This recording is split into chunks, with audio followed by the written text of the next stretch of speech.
journey so far.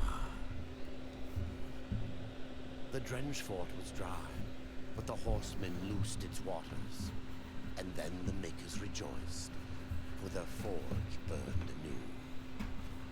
From its fires they made a key, one which could awaken stone.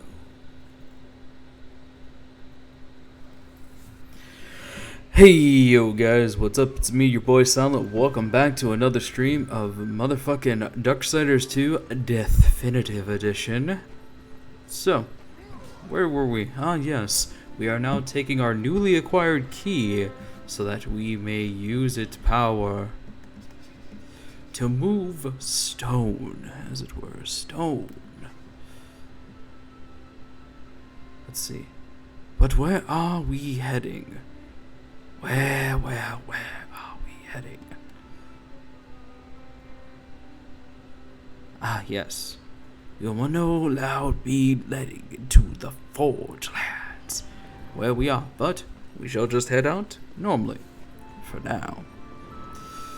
So, I would have started a little earlier, around 8 o'clock, as I normally tend to doing with Darksiders. At least this one I am usually on time with, but this time was a little different. You see, right when I was gonna hit start to go with the recording, a cockroach crawled onto my laptop, and I was like, that better not be what I fucking think it is. That better not be no cockroach. This house is clean. But no, it was being a cockroach. So, considering it was, I was freaking out, going like, fuck, what do I do? So I started chasing it around. I was trying to thwack it with all the cables around it, and then it got under. I flashed my light, and then it's crawled away. I'm with the laptop, gonna hit it, then it crawled back under, and I'm like, you little fucker. And then I looked under, and it wasn't there anymore. I'm like, fuck. And the thing is, I had my lights off, so, I was like, fuck, what am I do? And I was like, if I go and turn the lights on so I can see better, I have a chance of seeing it, but at the same time, what if I do that and it gets away, and then it's somewhere I can't find? So I fucking just say, fuck it, I flip the coin, I go do it. Then, I come back, I look under, I flash my light, it's not there. I lift up the laptop, I can't see it, like it crawled under where my fan is, because I usually use my little fan here. Ah, you motherfucker.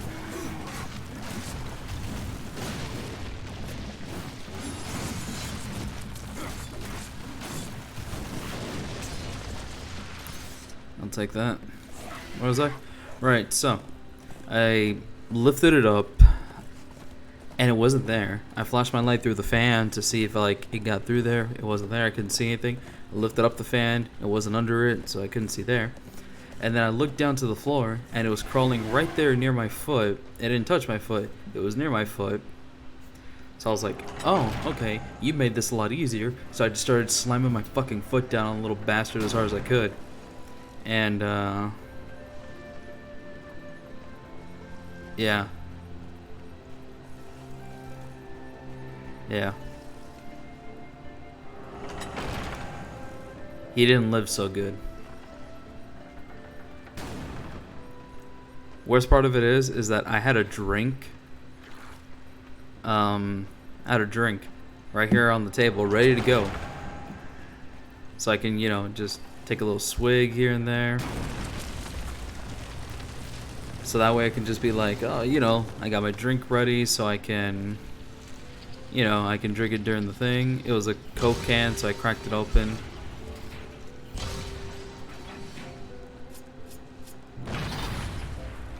Here we go. So I was like, yeah, I got my Coke can, I can drink it, whatever, but it was open. And considering he crawled there while the can was there, I was like, well, there goes the Coke can. Oh, that's an odd graphical glitch right there, just getting dark like that for no reason.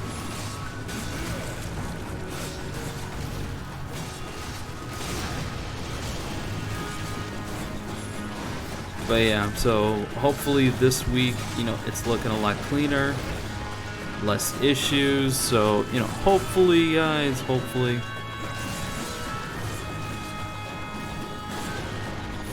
It won't really be too much of an issue streaming this week, you know.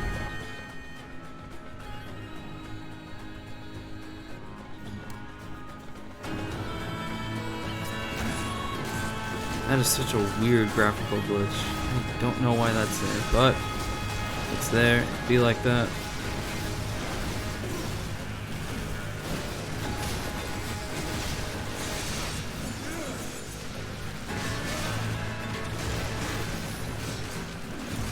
But, you know, it's fine. All's well that ends well, so nothing too wild on that front.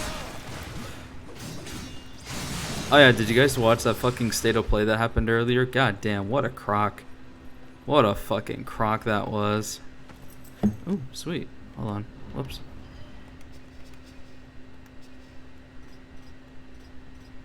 Let's see. But it drops my resistance. I don't need that. I need better stuff.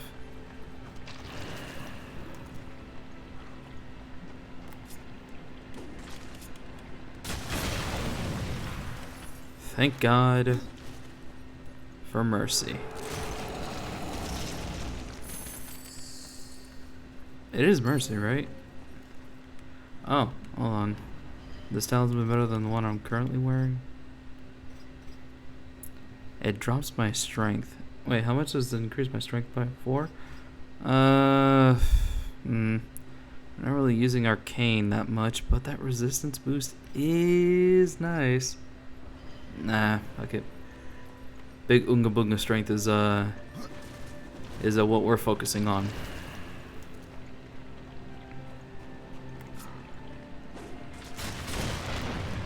There we go. Let's see. There's that way, there's this way. Let's go this way. Yoink.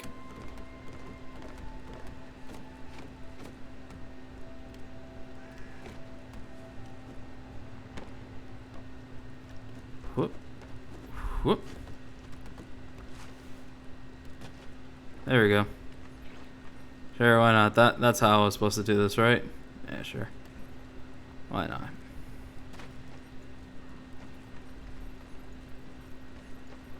Yeah, that's right. I remember. I also remember, yeah, it was this spot. Once I beat the enemies in this spot, I remember actually just opening up because I was lucky enough. I didn't get the game day 1, but I did manage to find the special box version of it. It wasn't a steel box, but it had like this really nice sleeve, and it came with like some little bonuses, like little extra weapons that you could find, and it came with I think it was the first DLC, which was the Frozen Tomb. So yeah, it came with the Frozen Tomb. Let me go over here and actually get this thing out of the way.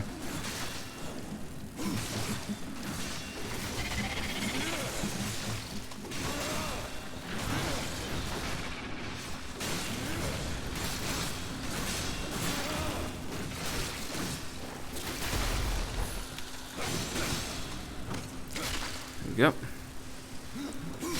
But yeah, so I managed to actually get the Frozen Tomb DLC, and I thought that was pretty cool. But I remember I was just like, oh man, like when should I do the DLC? Like, you know, when would it be appropriate to do that story DLC? So, funny enough, I just said fuck it. And right when I got here, I remember I just said save and then quit game. And then it put me to that main menu where, you know, it just keeps you here. Wherever death is standing, like, you know, it'll just continue from there. And then I saw it down there, and it said, I think it was called Algol's Tomb was the name of it.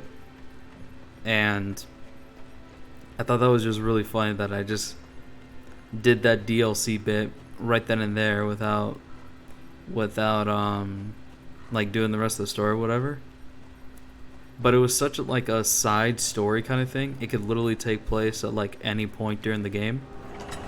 So it didn't even matter. Like, it didn't bring up anything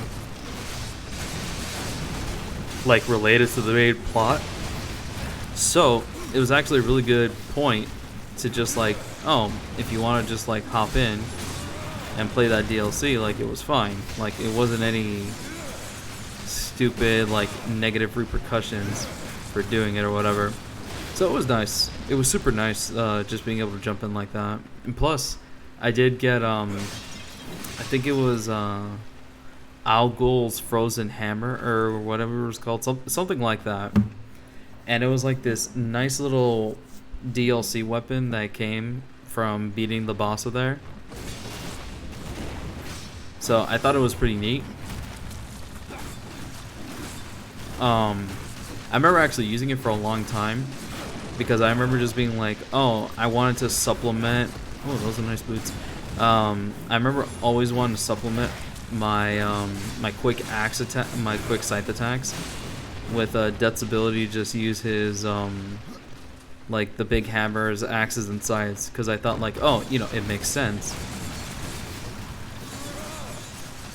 You know, you'd get some great uses out of your scythes because you get like more combos and abilities with them, right? So I figured, well, you don't really get, you know, too much extra stuff with all your secondary weapons. So I figured, hey, what if I complemented it with like some big, slow, heavy swings?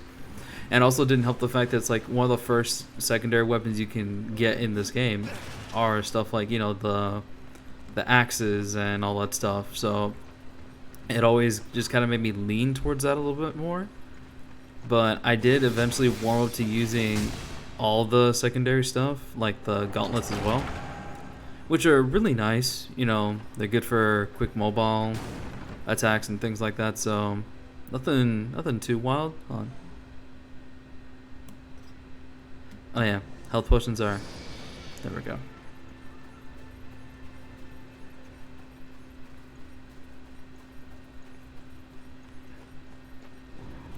Whatever is behind this door, getting in won't be easy. Yep.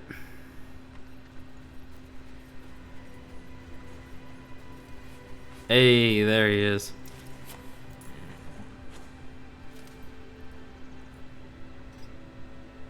Horseman, may I beg you another favor? What is it this time, Pup? A compass that guided me to many wonders when I was young. I thought it lost, like the temple. But now that you've found one, The other will follow. Very well, Khan.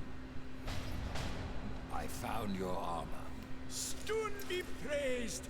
It brings back memories to see it again. There we go. What can you tell me about this place? I've been here but the once. The time I tried to tip a construct. A fine sport. Aye, it is. I could but nudge him an inch before my nerves gave out. The whole time I felt Muria watching. Alright, there we go. Good shit, good shit. Oh, hold on. I think the chest is right around... There it is.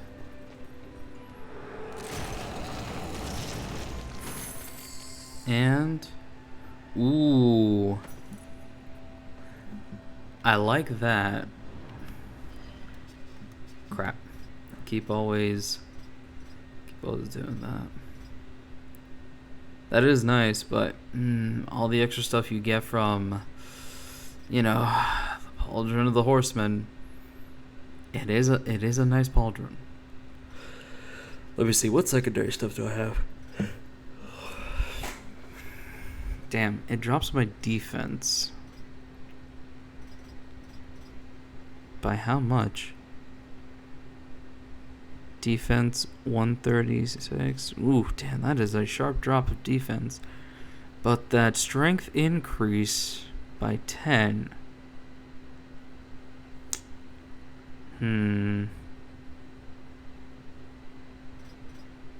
Does increase knockback power too. I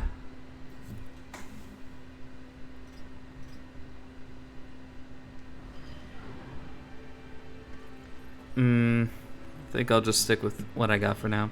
Oh, wait, crap. Let's check out these new boots, though. Defense and strength. This one does not increase my strength.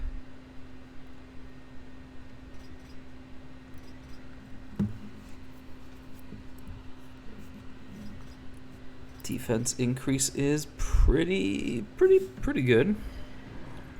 Don't need it right now, though. I think I'm doing all right. All right. Let's get in this temple.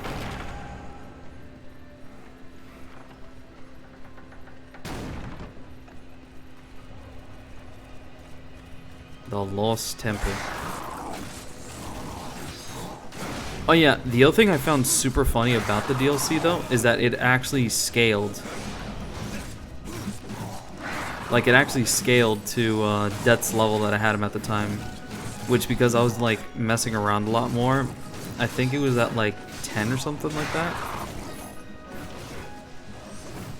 Because I was just like really messing around and just killing enemies like hell and back.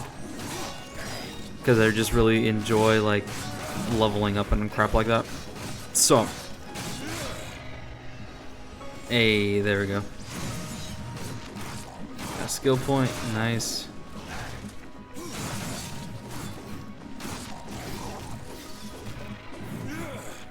So I always thought it was like, you know, it was nice. It was nice that it's like the game has that kind of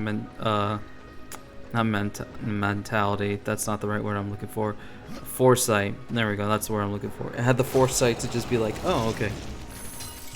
You know, it's like you have the ability to be able to go and do these DLCs. You know, as early as possible. You know, it's like you bought it, you got it, you can just do it from the main menu, whatever. So they're just like, okay, you know what, we will scale them to whatever level you are at. So it would be a fair challenge. And I thought that was always pretty nice. Pretty nice.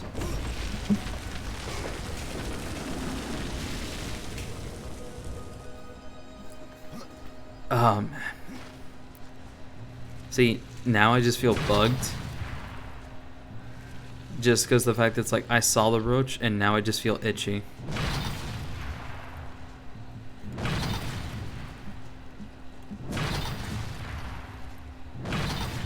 Like my back just feels like really itchy.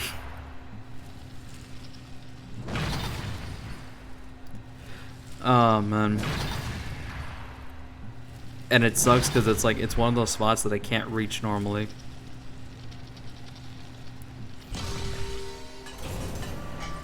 Let me see, was there another thing I can do around here? Like a quick little thing on the side. Nah. Hank, stay frosty, man. You be good.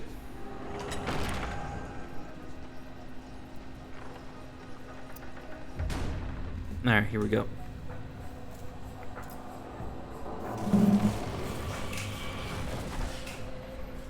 Let's see how much of this game we can crank out today.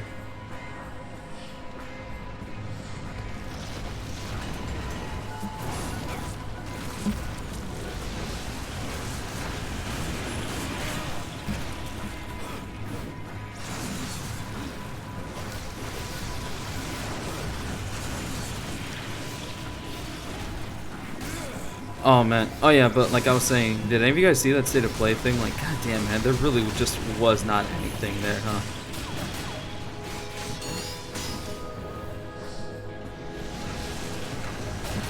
Got him.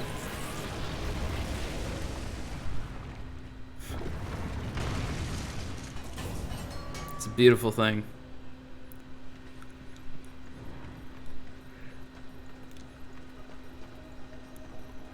And talk about lucky. I just happened to be right there on the wall, facing where he needed to die.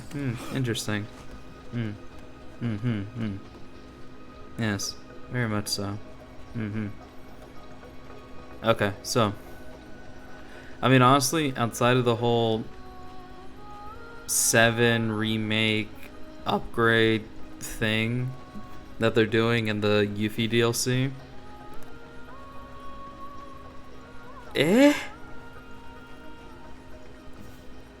like, it was there. That game Sifu looks kind of cool though. Like, I'm not gonna lie, I kind of dig the idea, like that whole like, oh, you know, he was young and he was learning how to fight and all that shit. He got his ass whooped, but he kept learning and learning, and he grew up, and you see him like physically aging and all that stuff. That is cool. I like that as a concept where you play through the character's life as they fight and they learn and they grow and all that kind of shit. You know, it's a cool feeling.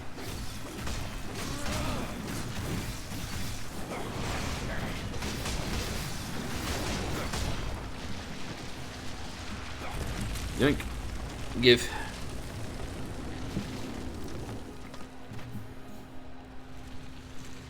Let's see. Got him.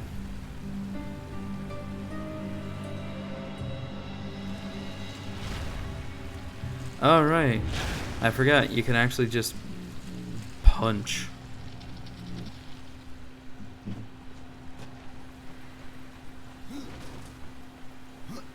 Just regular old punching and shit with the constructs. Here we go. Whoop. Beautiful.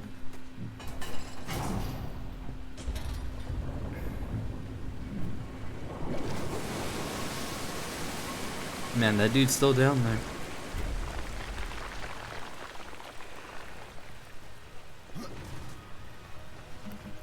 I feel bad for him.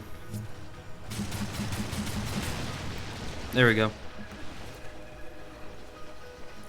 Hey, don't look at me like that. I was just being nice. I put him out of his misery. He would have just stayed there running into the wall repeatedly.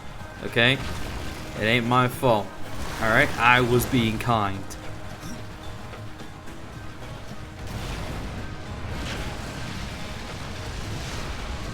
Oh, yeah. This is that good shit.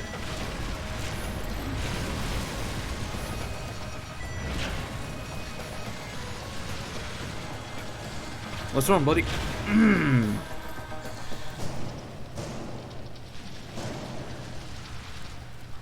God, using the constructs feels nice. I totally forgot how nice they are to how nice they feel to use and shit. Just for like that extra combat feel. Just like, ooh, hell yeah. Hold on. Rip it open. Yeah, that's the stuff, baby.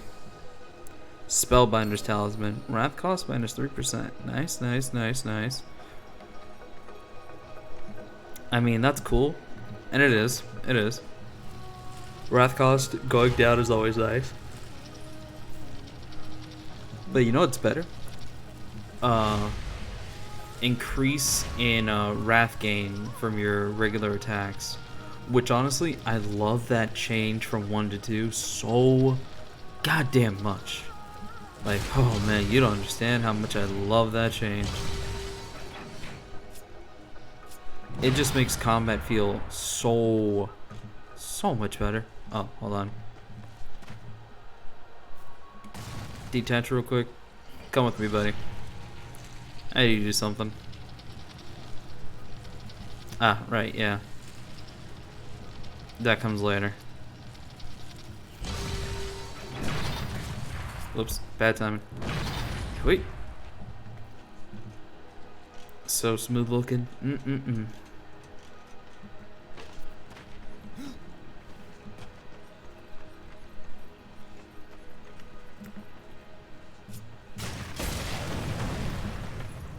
Magnificent.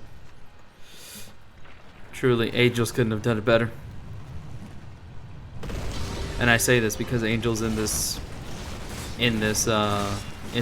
lore, in this universe, they do have guns. And that's why I say they literally couldn't have done it better.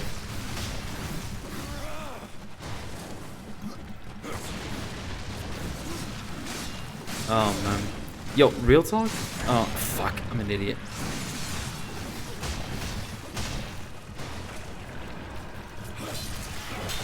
Beautiful. I didn't take the fall that time. Alright. Let's see, what was I doing? I was doing something. Oh my god! Oh, fucking. Oh, right, yeah. That's what I'm trying to do. Excuse-moi, s'il vous plaît. Thank you. So let's see. What was I thinking of? Oh, yeah, here's the key. Beautiful. Let me see. But yeah, that seafood game looks interesting. I want to see gameplay on it, cause like I know they technically showed gameplay, but you know I actually just want to see like undoctored actual gameplay. You know, none of this cinematic stuff. You know, like yes, aren't we artsy enough for you? And then look, there we go. All right, another Stone of the Mystics. Fine. I guess that works.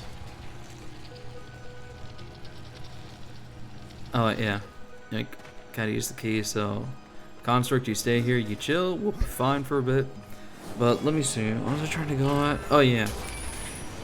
So that looks cool. And then, honestly, man, like if I could just be 100% real, seeing Yuffie again was cool and all.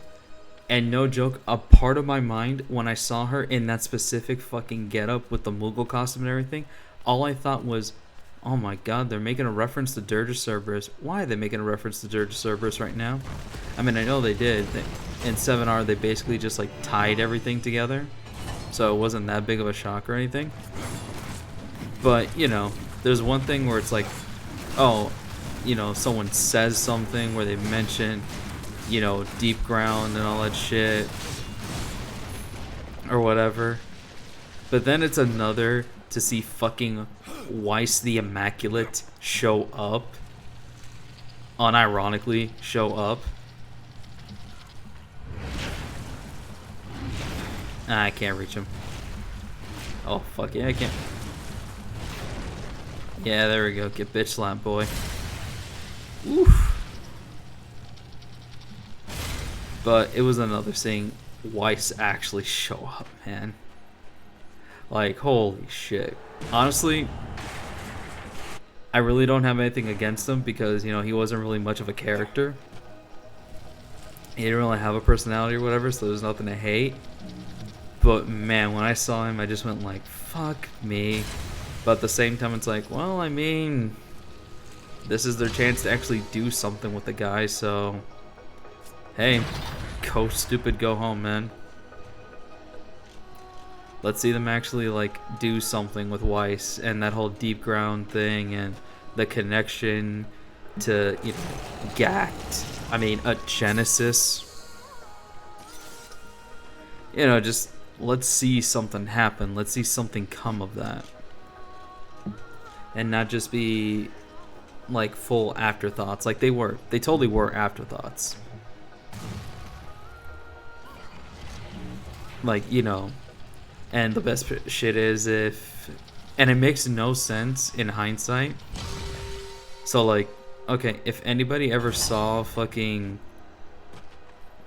if anyone ever played Crisis Core, and then like you saw Dirge of Cerberus, it's like, okay, Dirge of Cerberus came up before Crisis Core, but I still find it really funny on the fact that it's like if you beat Dirge of Cerberus's, you know, beat Dirge of Cerberus and you unlock the secret ending, which getting the secret ending was honestly super easy if you knew what you were trying to do.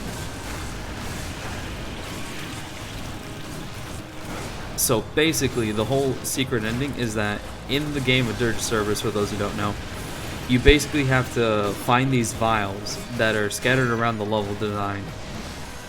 They'll be hidden pretty well, some aren't. Some are just mostly just like, oh, you know, they exist like in the background or whatever, and they just kind of appear. They just look like regular like tube vials, but they're be colored, right? And they're colored in I think it was like 4 or 3 colors, and they represented different things that I unlocked. One was stuff like music that you can listen to in the gallery. Another was like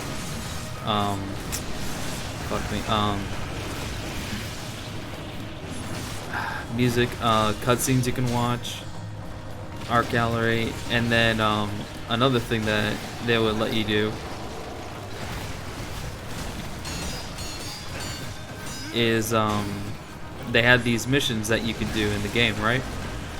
Now the thing is, these missions, they weren't originally part of the game in a sense.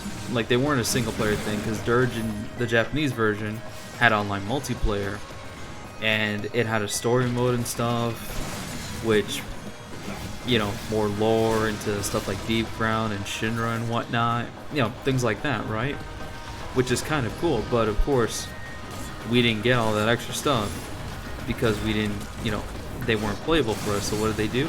They basically took all the maps and things like that that they had for the multiplayer, and they made it into single player map matches that you basically had to complete as Vincent by yourself. And some of the shit that they made you do had some ridiculous, like, God, I don't want to say like hard, because it wasn't hard, but it had like some ridiculous conditions for you beating it, right? And I honestly don't remember what you get for doing all of them. It wasn't worth it, if I remember correctly.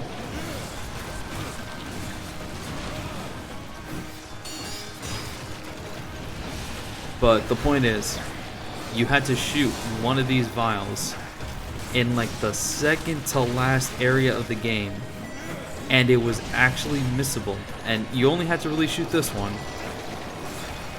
You only had to shoot this one specific one in the second to last area of the game,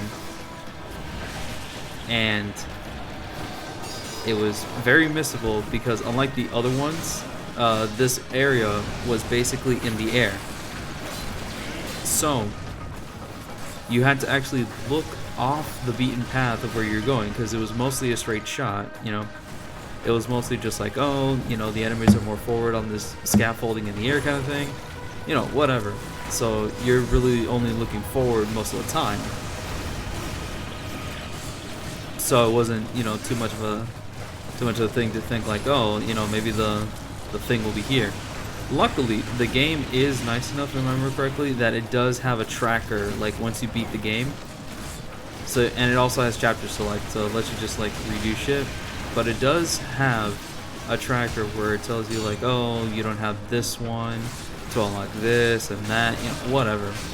So if you beat the game, get the secret ending, I know I went on a tangent to explain all this bullshit, but if you beat the game after breaking the vial, you get the secret ending. And when the secret ending, it shows Genesis, right, picking up Vice after you kick his ass and send his ass right back to Midgar. He gets basically woken up from a fucking coma because he lived somehow. They never explain how he's alive, because if you play Crisis Core and beat that, you'll see he was super fucking dead by the end of that one.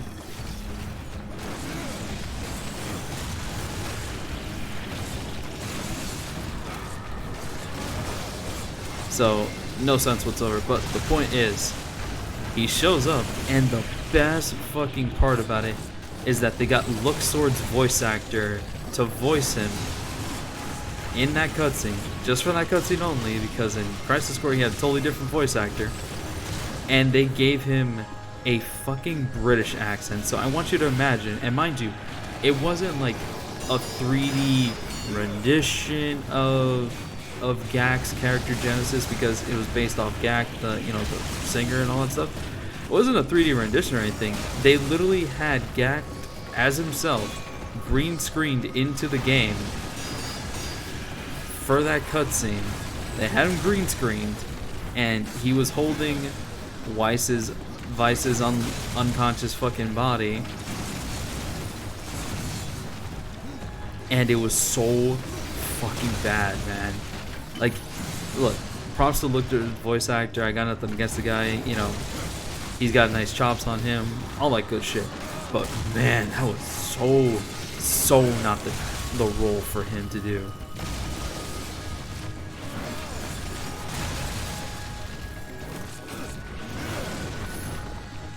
Like, it just was not made for him.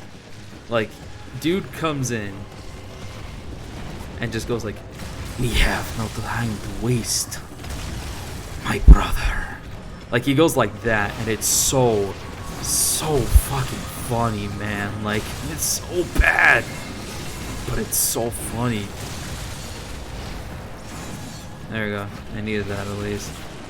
My equalizer. Fuck you. Not reviving anything. There we go. That was nice. Oh, what do we got here? Ooh, sexy. And they're possessed. Are they better than what I'm using though? Don't got that critical damage.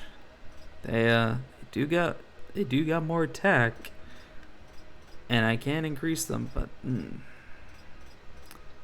do enjoy my critical. And I got these in level 2. Oh man. They do have piercing. You know what? I'll drop critical for piercing. Why not? I mean, yeah, they're pretty basic looking. They don't look as good as the Savage Sights, because like Savage Sights, look at that. Oof, that looks so good. But let's see, what else do we got here for weapons? Nothing good. Let's see. Nomad Shroud's pretty good. Drops are arcane, critical damage, and strength. I don't need that at all.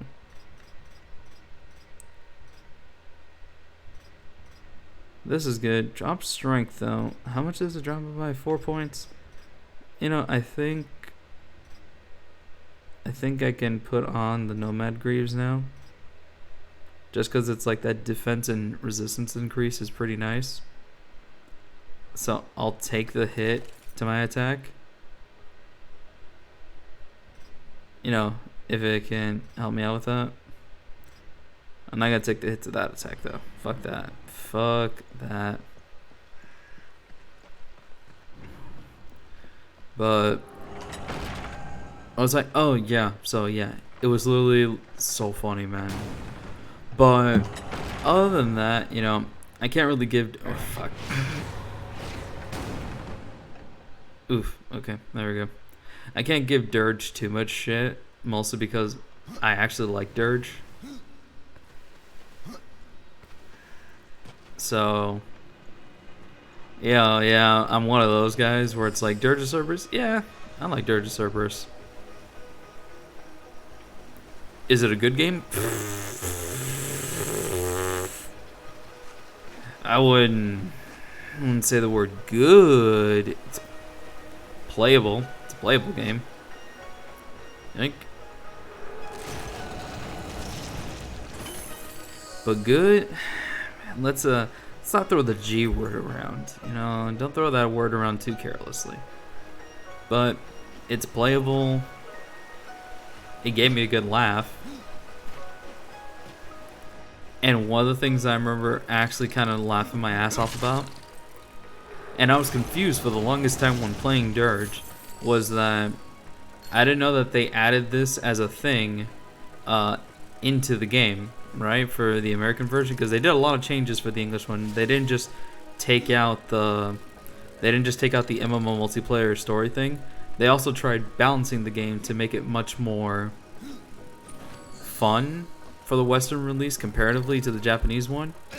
Like, they increased Vincent's walk speed completely. Like, I think they increased it by like 1.15 times the speed.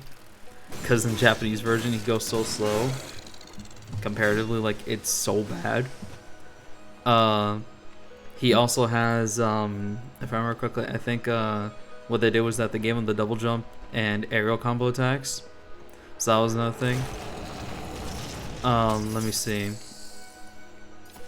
He has like this little like evade move that he does, and I think what they did was that in the Japanese one, it was more of it was a roll just like this, but in the American one, they gave it more like, okay, easiest thing. If you guys saw my Darksiders 1 playthrough, or if you've played Darksiders 1 or whatever, War's dash, that little forward kind of dash thing he does, like that, just like a quick lunge forward, like that's what they gave Vincent as his thing over here in the West. I couldn't tell you why, but they did. It was weird, but I was like, okay, whatever. But let me see, what else did they add? They added that. It was funny just for some multitude of reasons. Like, I get that they really did try to, like, you know, it was like, oh, you know, let's make a cool little gun action game with Vincent, whatever. And, you know, it was cool. It's a cool little concept. Was not executed the best, but it was a cool concept. So, you know, can't exactly shame them for making an attempt, because there was an attempt. Whoops, it was this way. Let's go. But let me see, what else? Words, they escape me. Clearly. I am just an encyclopedia of knowledge. Clearly. But let me see. What else was I trying to get at? Oh yeah, but basically that happened. There we go.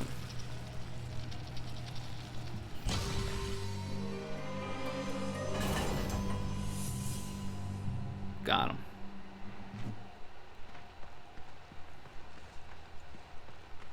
Actually, hold on. I could do this, right? Yeah. There we go. Need to do this first. Do this, lift him up, ride him, move him over here, get him on that one. And we're gravy.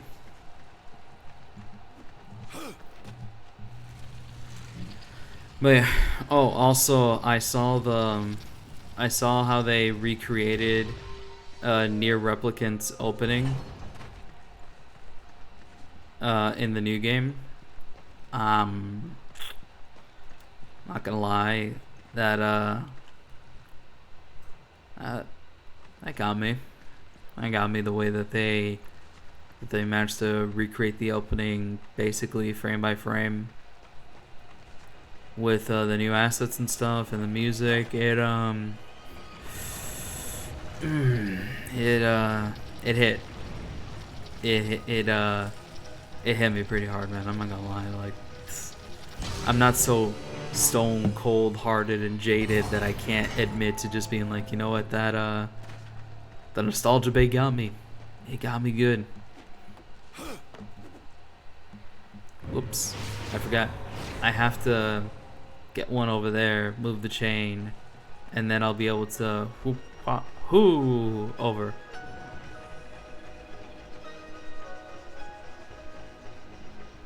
Yes, another page of the Book of the Dead. But how open? How open? Yeah. It's the other one. Yeah, I gotta bring him over here. And then the other one I gotta bring over here. Yeah. There we go. I remember.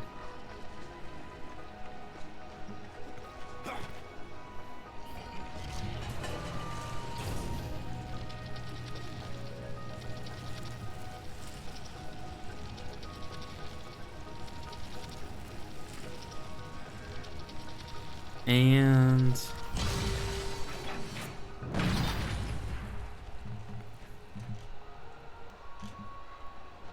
Yoink. Get down.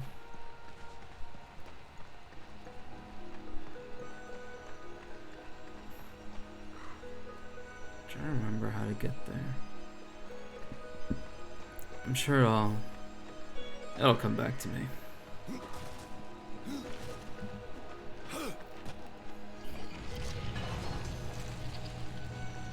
Let me see.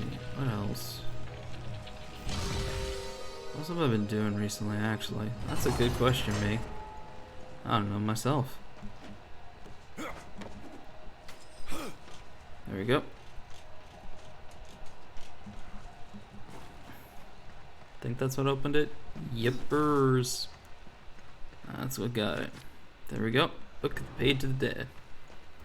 3 pages down, 7 to go for chapter 1. Alright, let's go.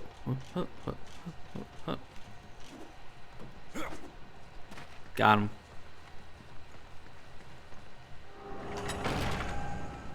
him. Oh, right.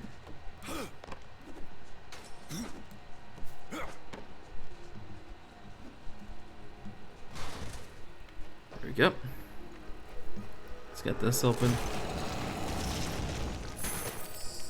Ooh, don't fall off. Shit. That actually looks pretty good. Wait, hold on. Critical damage and arcane critical.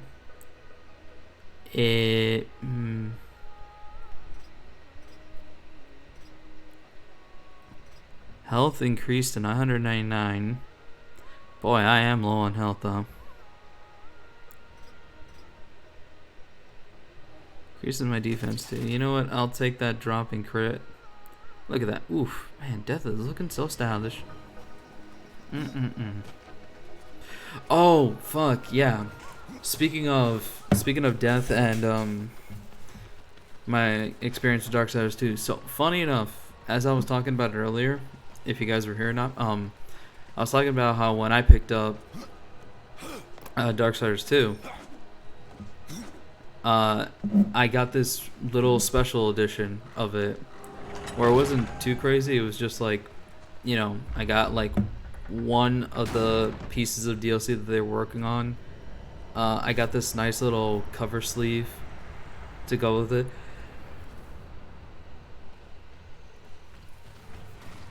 And let me see, what else came with it? Oh yeah, the weapons, like it gave me early access to like some early game gear and stuff, which, you know, was neat. You know, usual basic stuff you get from like pre-orders or whatever, but this time it wasn't pre-order, I just happened to get it. And I got it because I just happened to get the game late, and it was just like a version that came like day one, but they still had it stocked. So I was like super lucky on that, so nice on me. But it also came with chapter 1 of a Darksiders 2 comic, because at the time it wasn't just Darksiders like games and shit. No. They had novels and comics so that they can expand on the lore of the Darksiders universe. Which, you know, hey man, they thought ahead. They were thinking big with Darksiders. Like, oh yeah, Darksiders, big franchise, gonna be huge. And it's like, hey, good on them for having confidence in, you know, it doing well. And then part of me just thought, it's like, yeah, you know, THQ was banking on Darksiders to be like their Mondo big hit, because, you know, they had some stuff. They had Red Faction Guerrilla, you know, back on the PS2 days and stuff like that. I bet they had Red Faction on PS2, and then they had Guerrilla, which is made by the Saints Row dudes, and they had Saints Row for a bit. You know, they had some stuff, but they were hoping for like the big stuff, you know. So, you know, I don't blame them for putting cash into Darksiders, because the first one sold more than what they were expecting out of a new IP, you know. So can't really fault them for that kind of mentality. So, you know, good on them for trying to capitalize as much as they could. But it only just reminded me of Dead Space, in the way that EA was just like, oh, take our time with that. Man, fuck that. We don't have time. We gotta make that money now kind of shit. And, you know, it sucks because it's like, you know, given time and, you know, properly allocated budget and not shooting too high for the sky mentality.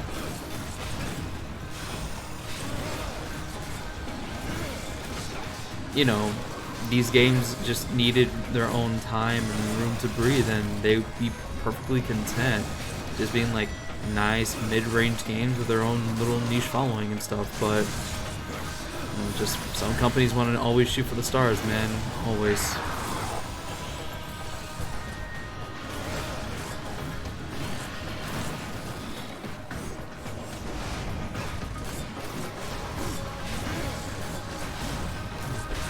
Oof.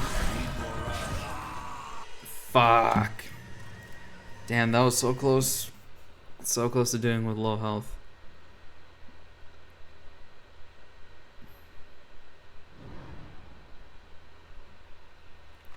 Well,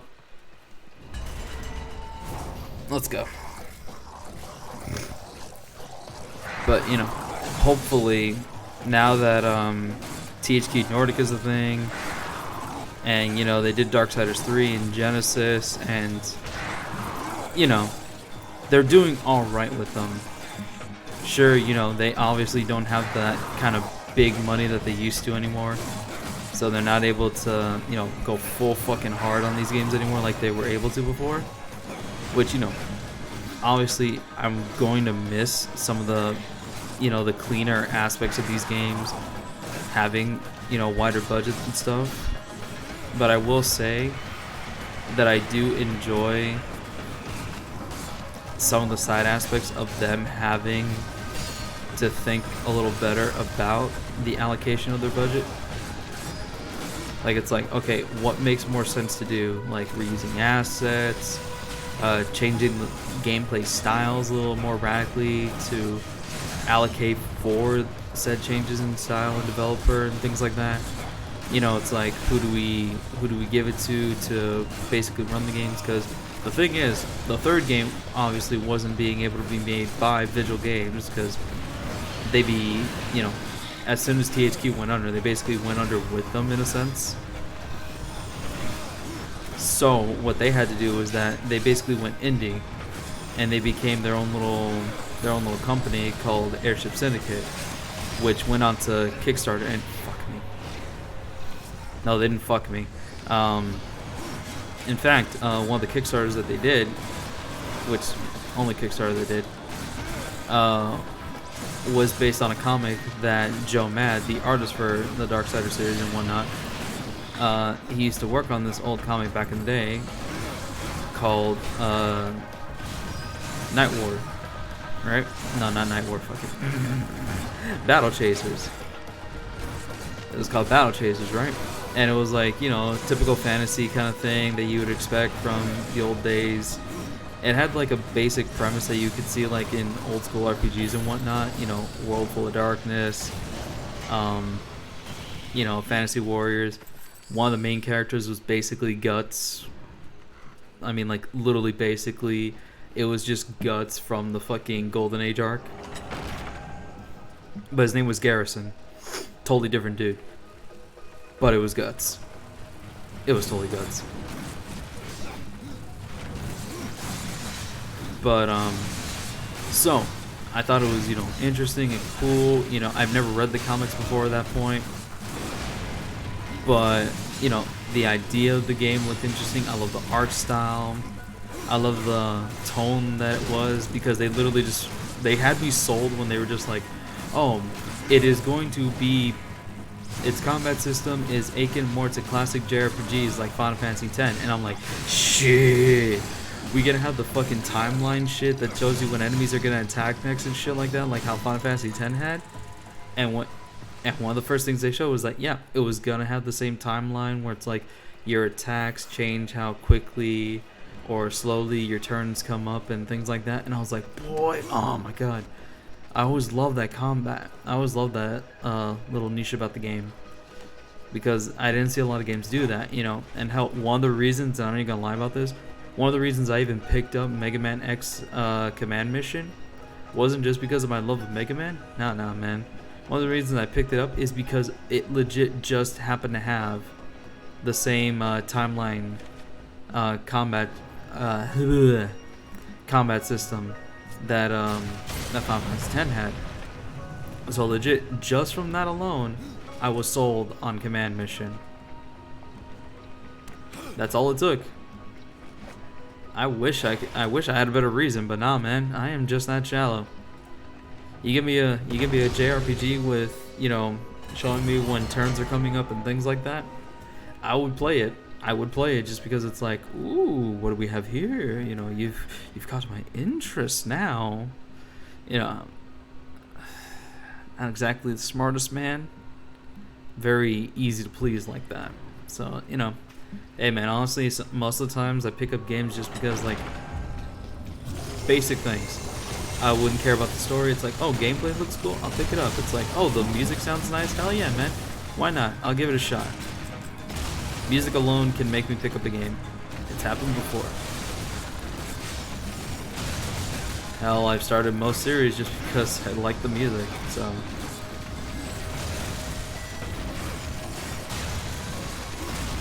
Style goes a long way, man. Style goes a super long way for me.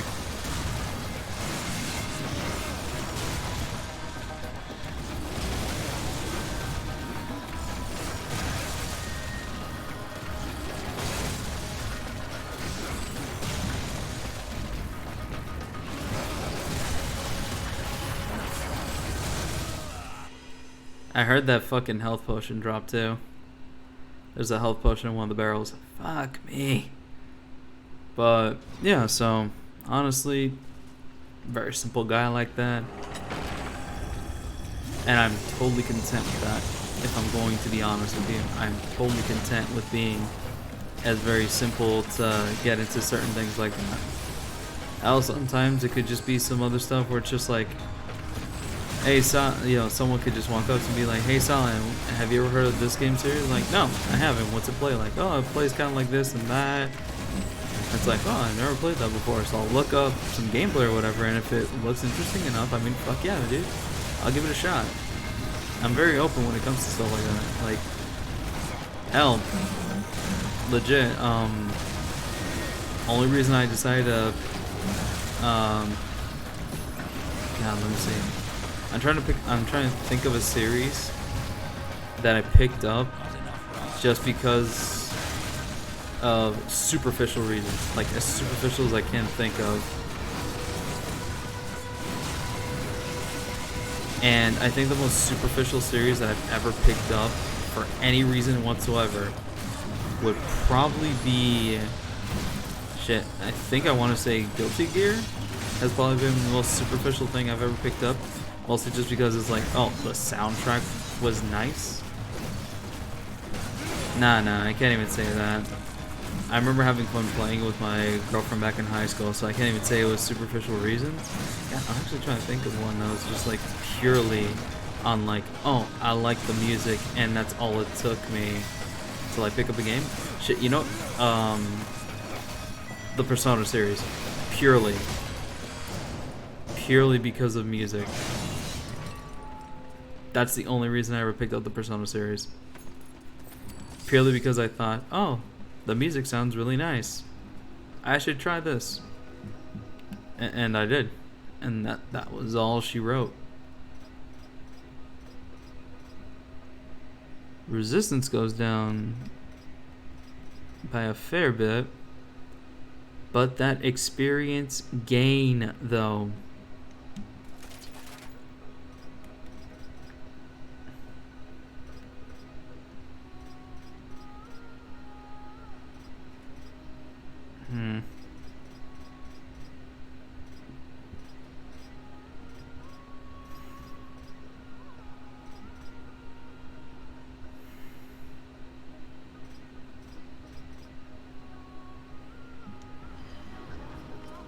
Alright, we're good on that.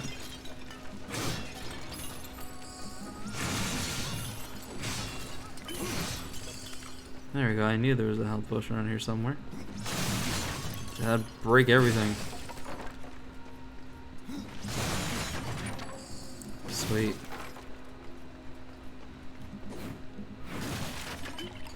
Sweet.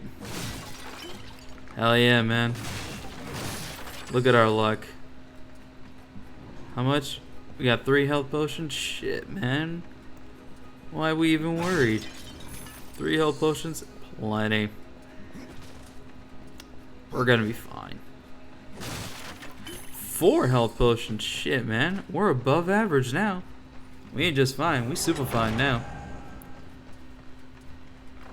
Alright, let's see. Let's see. How lucky can we get and get a 5th one? Ooh! Right when I said it, though. Can we get a 6? That's just being greedy. Just being greedy if I ask for a 6 like that. But damn it all. Just want it to be a little greedy. Alright. Let's get up here and do this shit.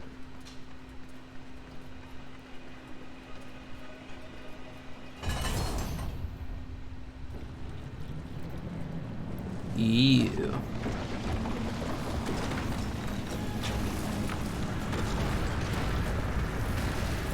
It's all corrupted and shit.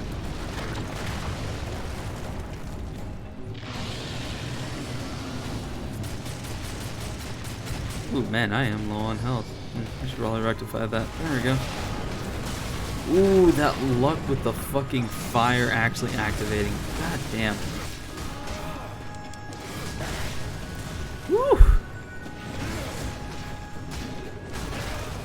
Oh, funny enough, speaking of Persona, superficially anyway, I actually played a little bit of the P5 Strikers today.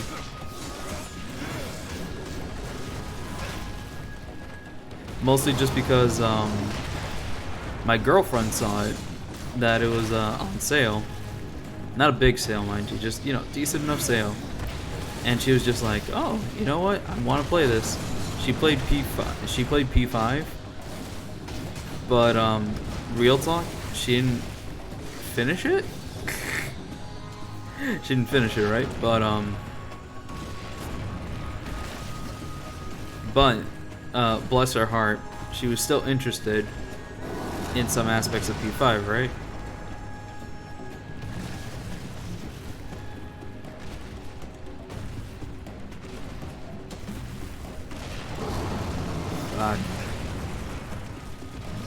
There we go.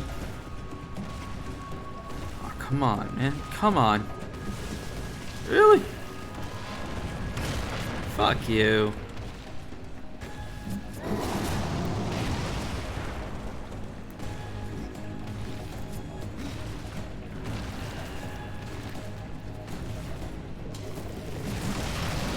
Got him.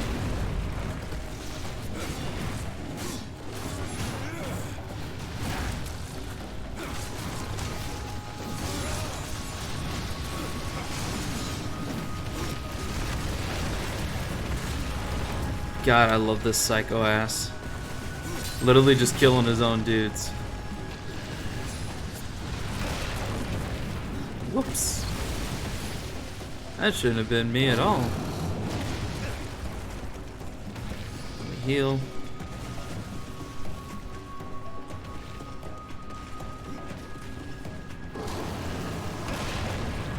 Fuck.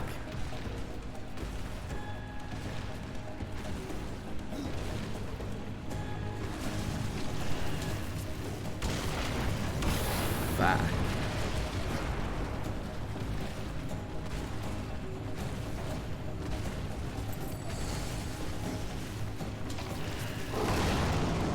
Go on it.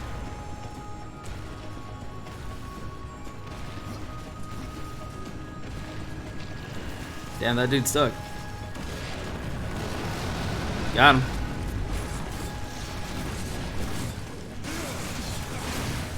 Woo! Ooh, yeah.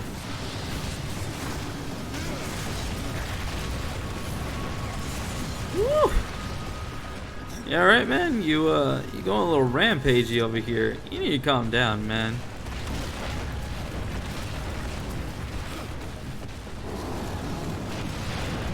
Ooh, shit.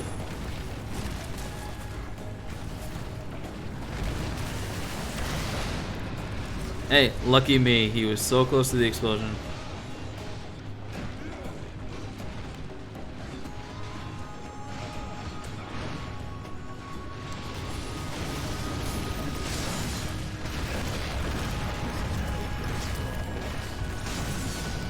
Really, I was gonna get juggled to death there. Fuck me.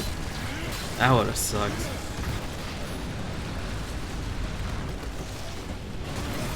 Beautiful. You killed yourself. You played yourself. Congrats. Here we go. Cut it out. Cut it out. And, ooh, get the core.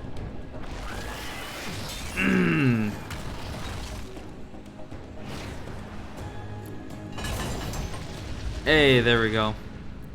I got a legendary weapon and it was sent to my mailbox. Because my inventory is a little full.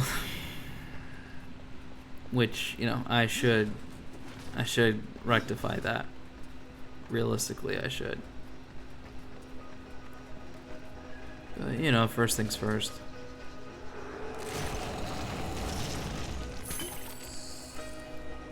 Got that.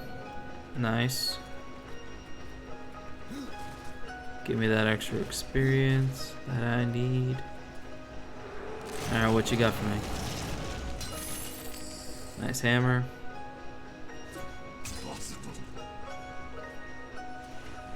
Damn. It is impossible. Hold on. You know what? I am using the possessed ones, right? No, I'm not. I'm not. But,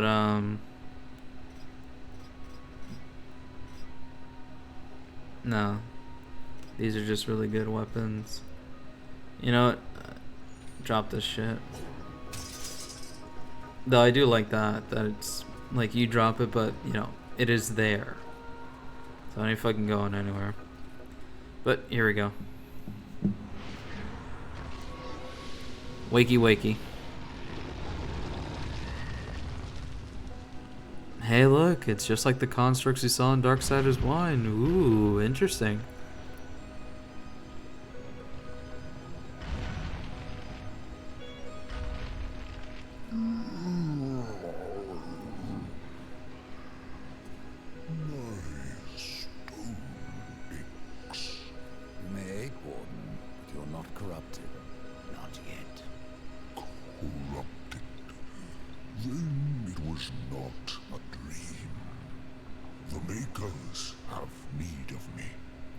Say that you can reach the foundry, and that a guardian lies within.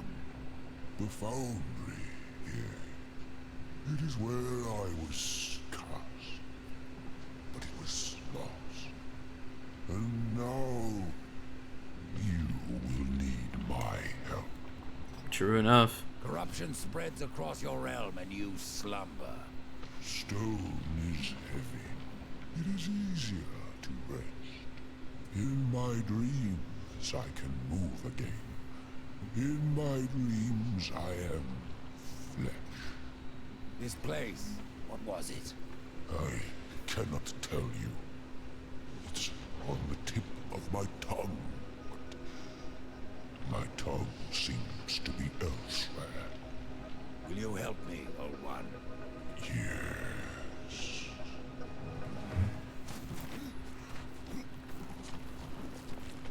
God damn it. Shall we? Hold on, little one.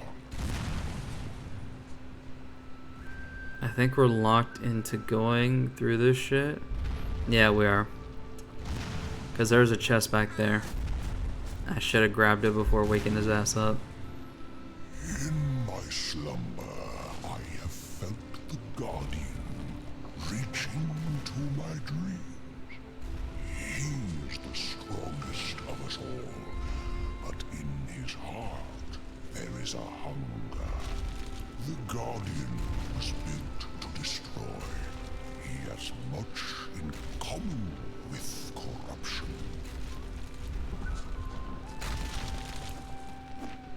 You must speak with Adar and make your peace before we cross over. There may be no crossing back. Yep. Here we go. We reached this point in the game. So basically, guys, once we talk to Adard and we actually get, you know, the Guardian moving and shit, we'll go through there. Right through there. And once we do that, it's basically, we won't be back here for a long time. So before I do that, let me go back here real quick.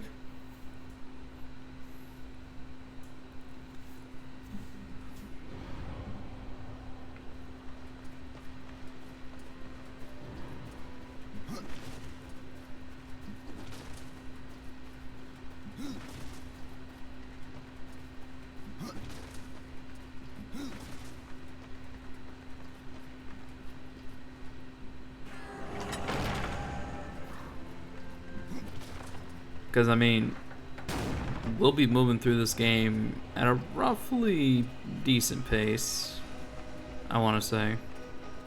Like, it's not going to be, you know, perfectly like MLG, so pro, we're going to blast through this game, you know, in one night kind of speed run bullshit or anything like that. But, you know, we can comfortably get through this game. I think in about 5-6 of these 3-hour sessions that we've been doing. I think I want to say that comfortably, like 5-6, depending on sidetracking and whatnot. Maybe more, because I think I'm like underestimating how long this game was, or at least longer than 1 was. So I feel like I'm underestimating it.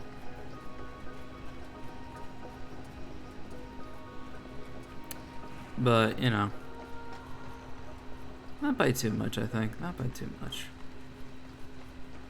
Then there's also the nice bonus stuff, which we'll do. We'll do the... And mind you, I'm just talking about like basic stuff. I wasn't even like thinking about like DLC or any of that stuff. Like I wasn't even having DLC in my mind when I was talking about like the length of this game. Because the thing is, the only DLC I ever did play was that first one, All Ghul's Tomb. So I never actually got to play, God, I think there was 2 more. And I think one of them, I know I can't play that one until I get past to a certain point in the game. Mostly because I remember what it said in its description when I was looking through the DLC back then. And I remember it saying something equivalent to a spoiler. And I'm like, oh, okay, so... Mind you, I already beat the game, so I was like, you know, not even spoiled by what it said. But it was basically just talking about, like, you know, you might want to get through this part of the game because it'll send you to this part of the game, which would be a spoiler if you didn't get there already. So, you know, just a nice little thing there. Here we go.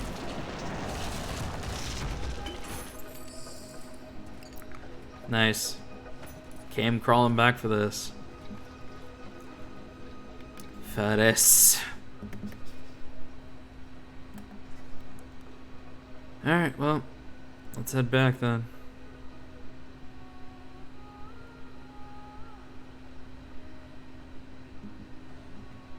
I do laugh that my quick return to the second dungeon is still there. I just think that's funny. I don't know why, I just thought that was kind of funny.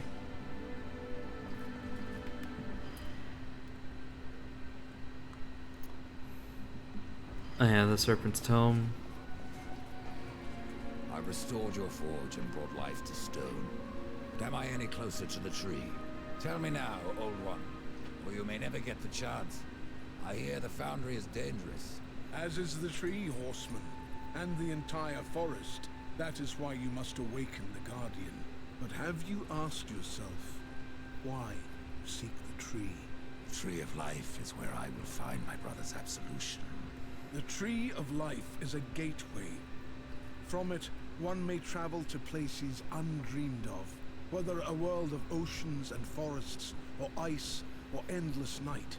The tree exists there. It may appear different, yet it is the same tree, and its roots connect all the realms.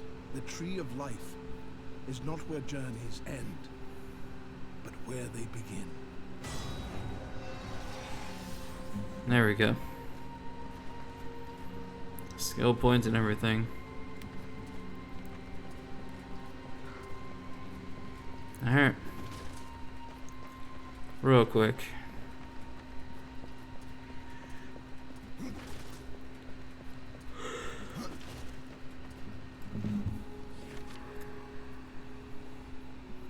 Gift from Volgrim.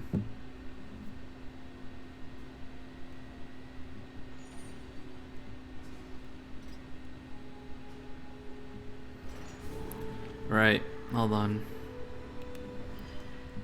Let me just hold on. How many skill points I got? I got 2. Let's see, Death Blossom. Death Blossom is cool.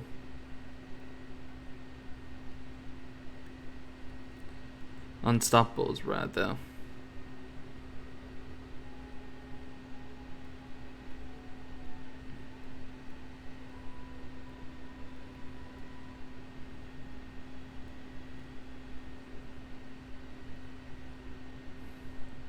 Oh right, I forgot I grabbed Harvest and I never actually used it.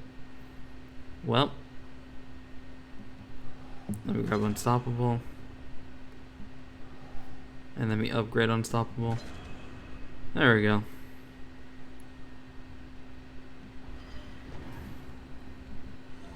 Alright, let's see. LB for that one. LBY for that one. There we go. I knew I was messing up. I knew I had something.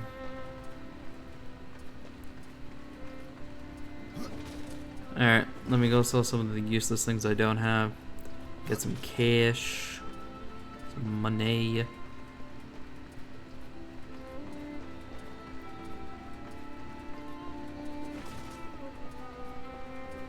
I think I have what she needs at this point. You have touched the darkness. Yep. Again and again. There we go. I got the good talisman. Here is what you asked for. Ah, thank you, horseman.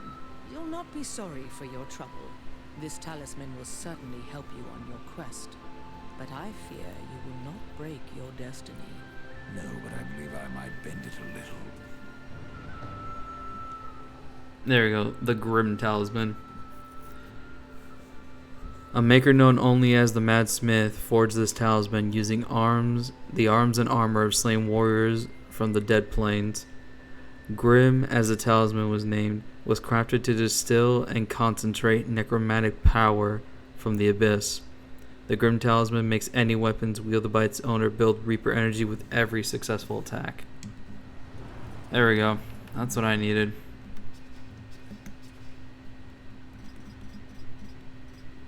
Legit, like, yeah, it drops all my strength and all that shit, but it's gonna come in fucking handy. It's gotta come in handy. I mean, I did like the experience, but nah, fuck it. It ain't worth keeping around right now. As you reap, I will sow.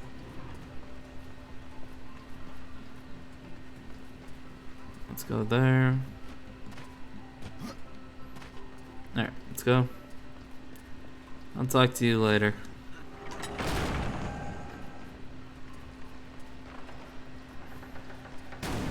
Here you are, Karn. I don't know, I'm just a pup. I didn't ask you anything like crazy though, my man.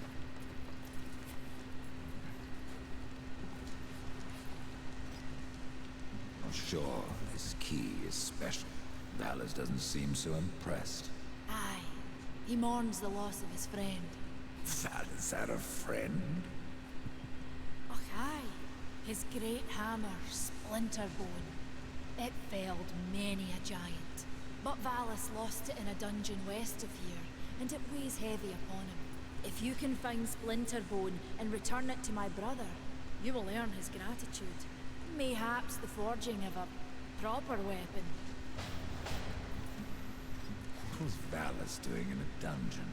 We hoped to restore the shattered forge within, but it was corrupted and overrun by the sea failure. We barely escaped with our lives, no thanks to Khan. You let that pup guide you? Aye. At the time we did not see the harm. Man, that pixelation on her chest though, holy shit. I fear one day he will go too far. Oh, browse around. We have new items. Jesus Christ, that pixelation. Holy shit, that artifacting. I can't tell if it's because it's my laptop or if it's literally just because that's just yeah, just how bad it actually is.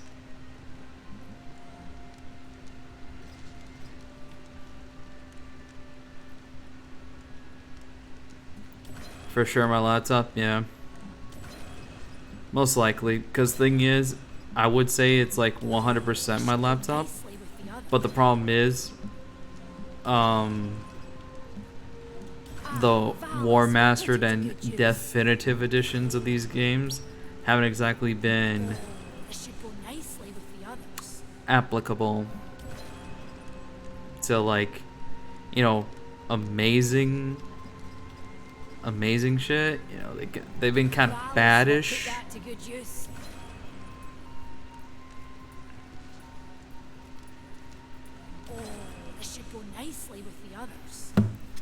But yeah, hey guys, welcome to the stream and stuff. Hey Joe, hey Alien, how you guys doing? But yeah, that anti-cleavage pixelation, man, God, anything to stay in the green on Twitch, you feel me?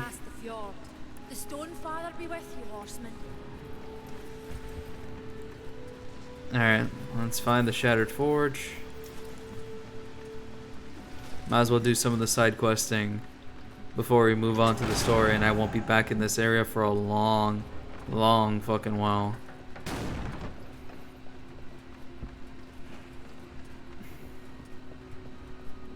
Because Lord knows, man, I really won't be back here for a while. As soon as I move this story along, fuck that, man.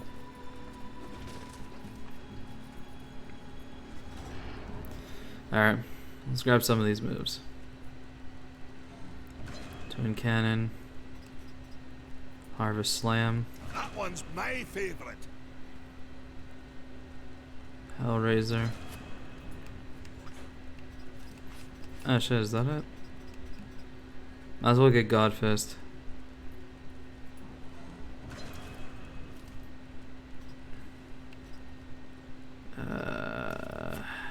Fuck it.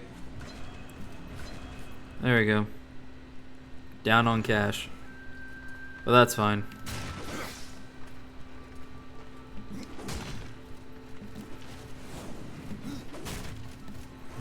There we go.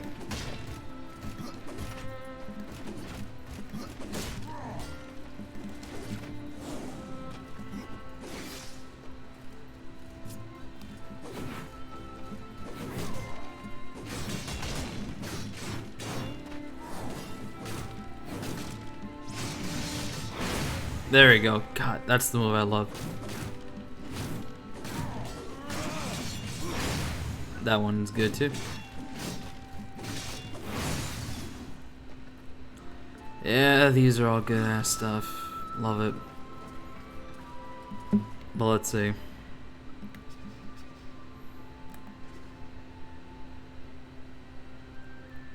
speak to the warden. That's if I want to do that.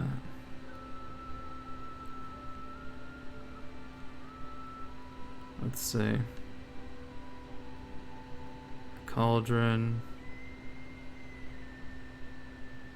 The Nook. Leaping Crag.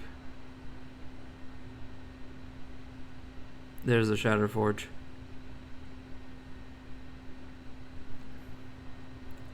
Alright. Let's go to the fjord. Teleport. And then go up a bit to go to the Shattered Forge. And we will be dandy.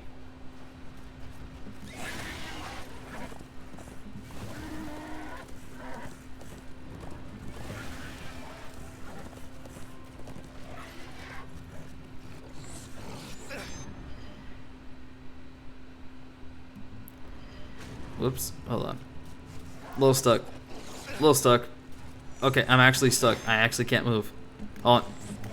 Can I dismount? There we go. Fuck. I actually got stuck.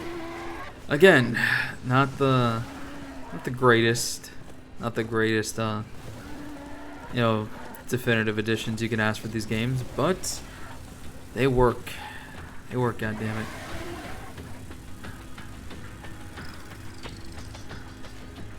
They work. You know, when they work.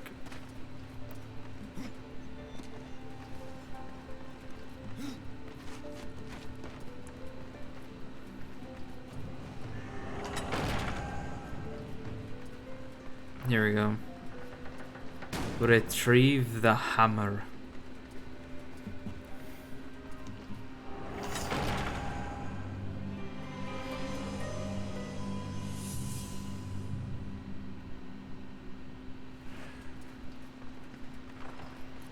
Ah, lucky us. It's just right up there, guys. Ah, we'll be fine. Let's go.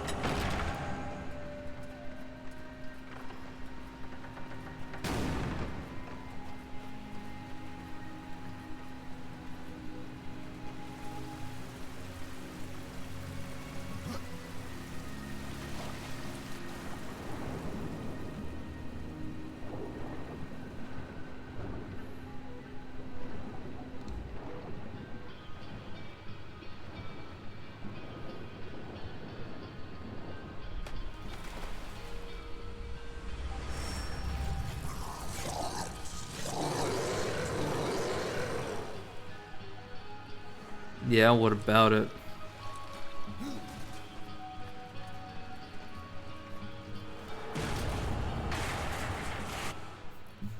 There we go.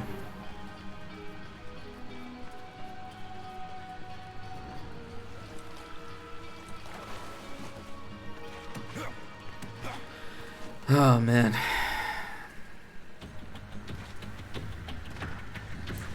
You know what, man? I can't deny it any longer.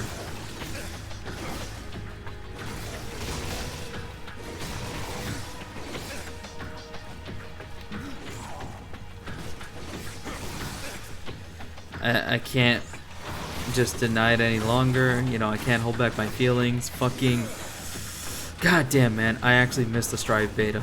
I miss it so fucking much.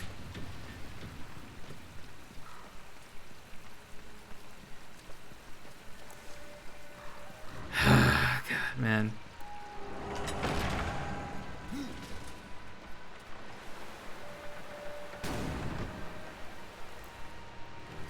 Didn't have to be like that, man. Didn't have to be like that, but...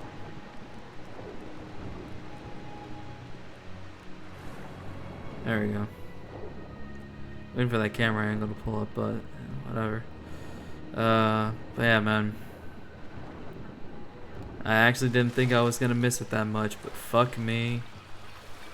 Fuck me, man. I missed the Strife beta.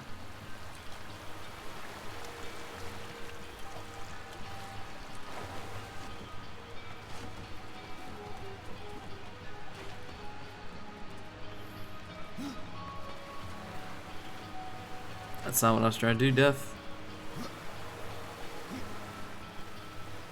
There we go.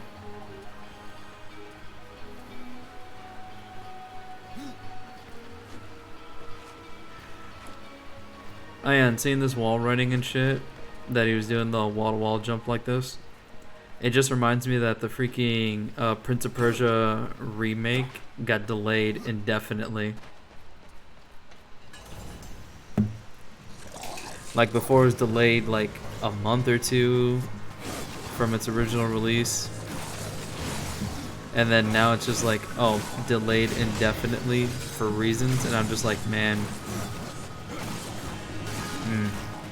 You know, I would actually feel bad more if after all these years I doubt Ubisoft's ability to remake the original without doing some shit to it. You know what I mean? It's like, yeah, you know, it could be good, but then Ubisoft, so hands tied on this one.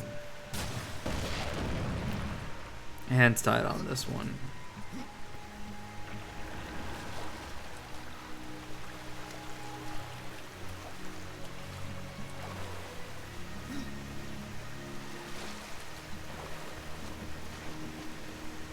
But, you know, hey, I would love to be proven wrong.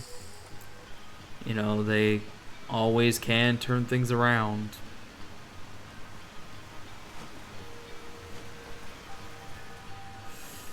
But man,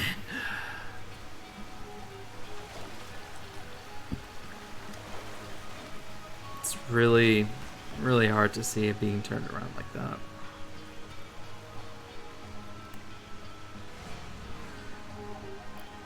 Alright, Dusk, what do I do? This? Yeah, I figured as much. I ain't got nowhere to go. Chad, I think I gotta get out of here. I don't have a way to proceed, technically. Gold Talisman. I think I'm just stuck. I think. Actually, don't think there's a way to increase the water level. No, that's not a thing. It looked like it was for a second. Got dark like a motherfucker, but that wasn't a thing. Not really. Yeah, not a thing. Let's see, anything around here I can do?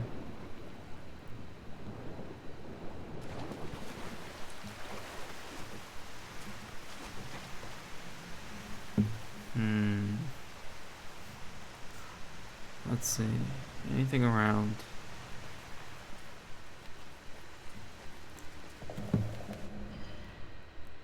Let's see.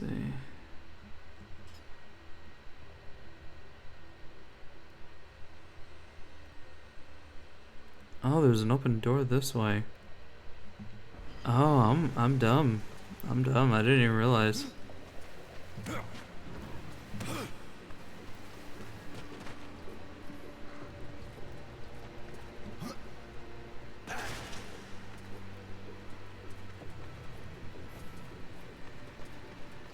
That's the thing there.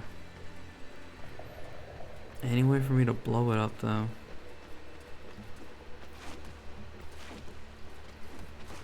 Not currently. Not currently. Alright. I'm gonna go back. Go through that open door in the beginning that I missed. But I'll be back. I'll be back. Oh, that's why I didn't go through here.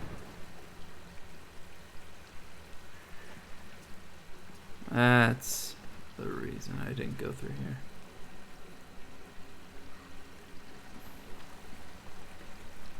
Like I see it, the thing I need is right up there. See what you can find.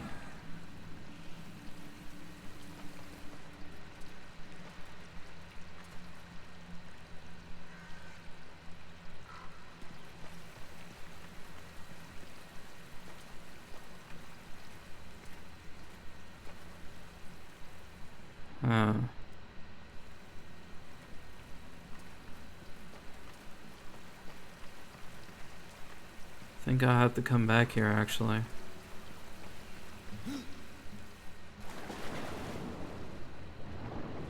Yeah. Yeah, I'll just come back here. I don't think I can actually get this done currently, because I think there's something in the other area that I need. So let's move on for now. That was a little bit of a waste of time. But we trudge on, and we'll definitely get things done here.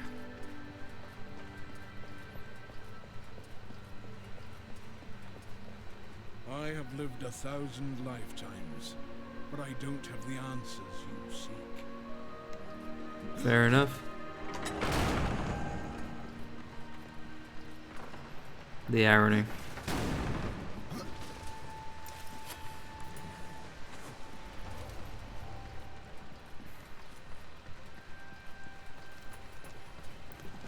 Alright. Let's get this shit going.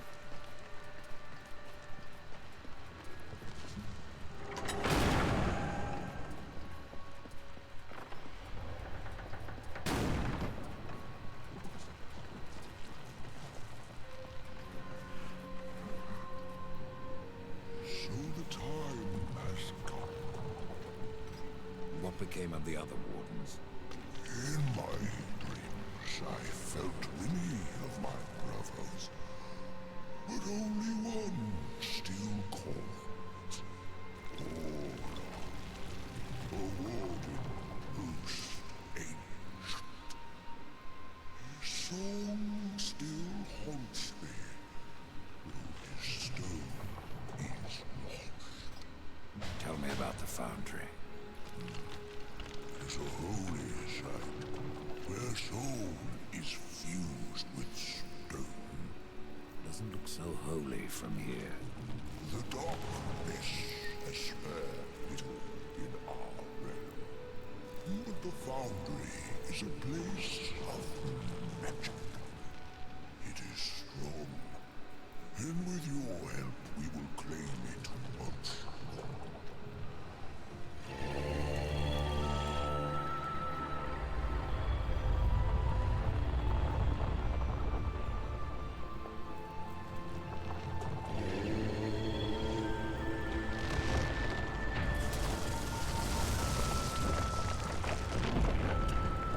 Very nice. It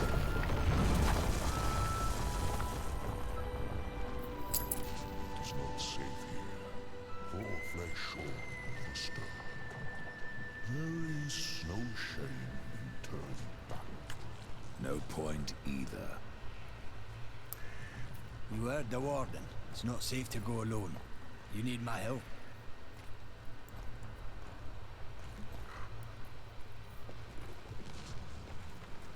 Sure, why not? Let's go, card.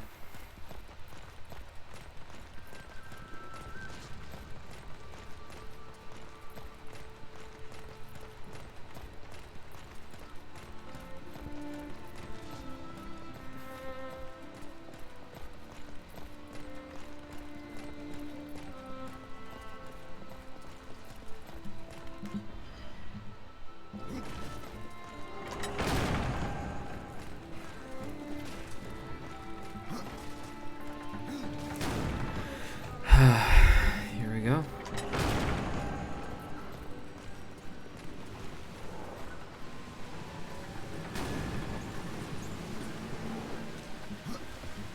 Let me get this.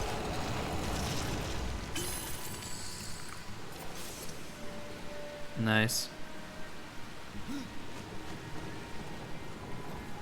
Alright, Karn, we can go.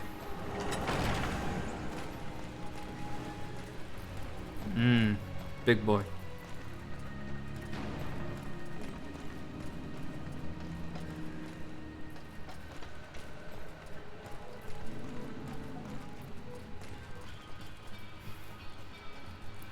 As for the build-up of the music,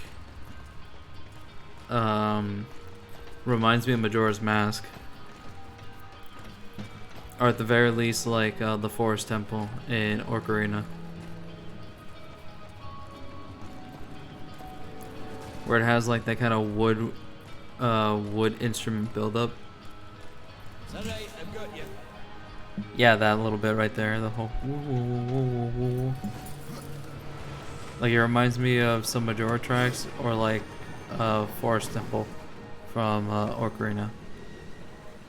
I guess just like in, well, yeah, like tone. Damn, I was not paying attention.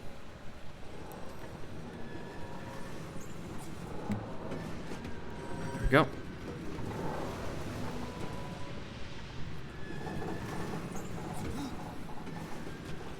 Phew, made it.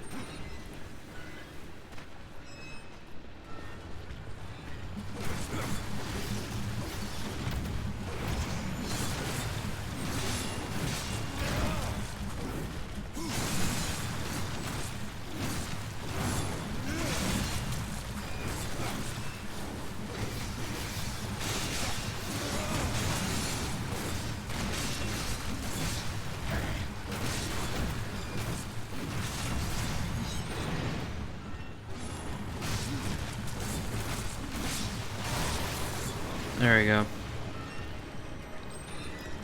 I need to remember to use stuff like Harvester to attack these assholes. I'm not exactly swimming in attack power right now.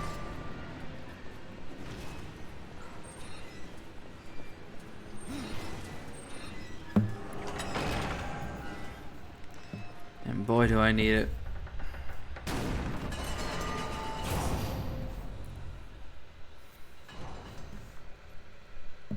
Methinks you forgot me. I got you.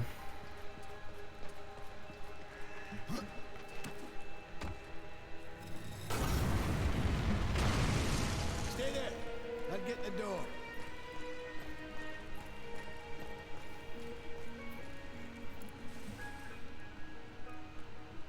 I'm ready. Yoink. See, that's funny.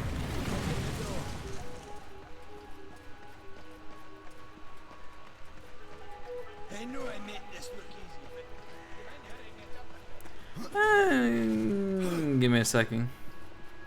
Okay. I'll be back. I'll be back with a construct.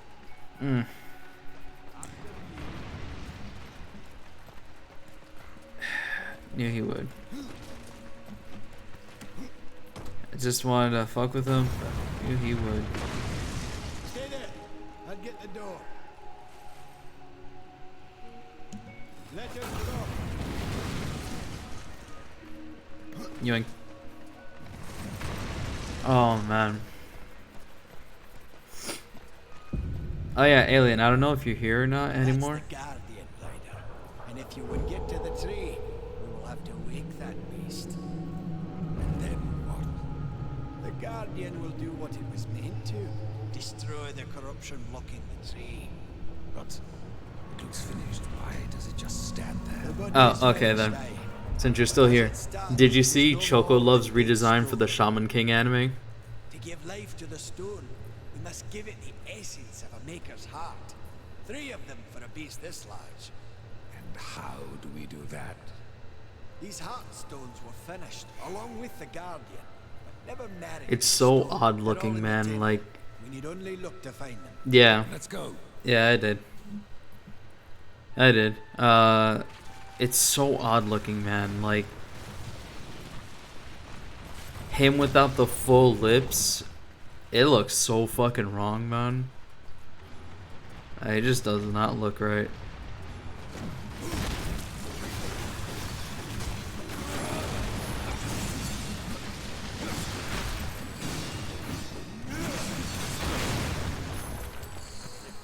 Looks like they're right for a tough. Yeah, it just looks really. Oh, I'm sure they totally had to. I know they had to consult the manga author for the changes that they did, though. Mostly because the dude was like such a stickler for keeping things as traditional as they were. Like, I remember him saying it's like, oh, if they ever redid the Shaman King anime and stuff, he's like, they have to keep the same opening, the same music, the same voice actors. He was like, they got it right the first time with all this stuff. You know, they didn't get the story right, but he's like, everything else, they got right, and it needs to stay the same.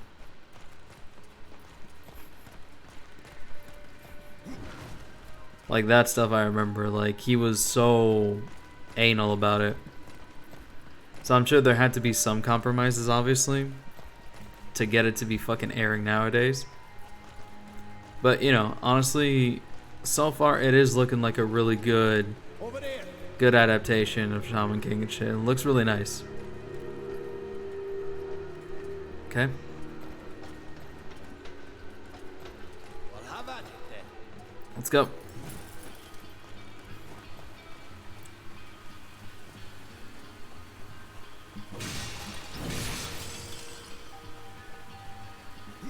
Yeah, man, freaking...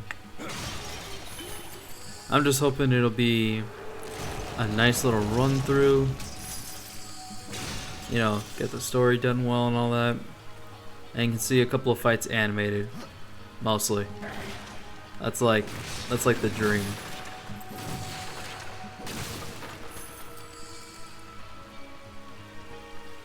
Plus seeing Li Pai Long get animated and seeing his fights going on, it's like, oof.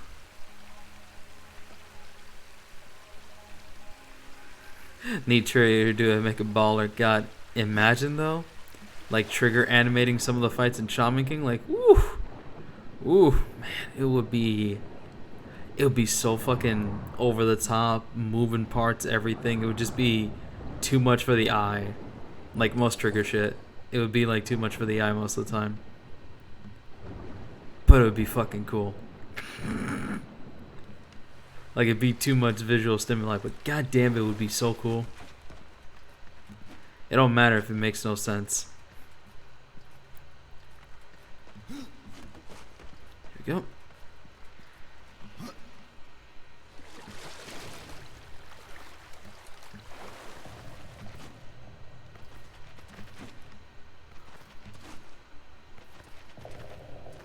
Alright, nothing here yet. Let's see. Alright. This isn't useful yet.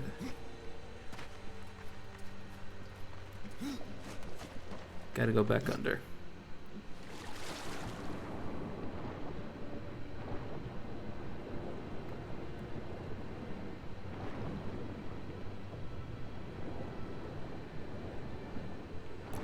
If only it was that easy.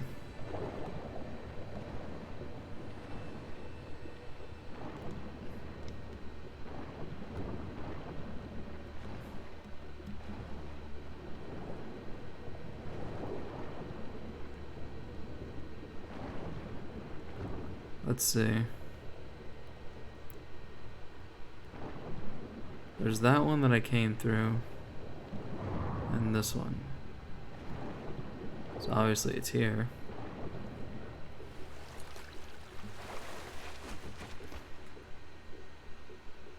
Yeah. It's here I gotta do.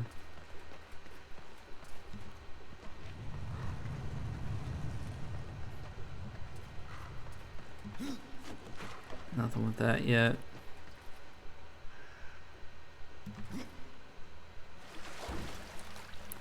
Let's see. Anything down under? Aha. There we are.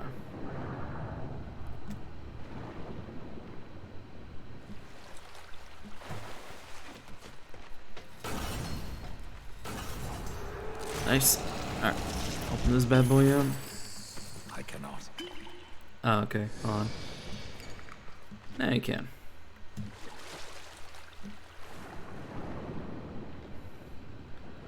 But yeah, man, honestly,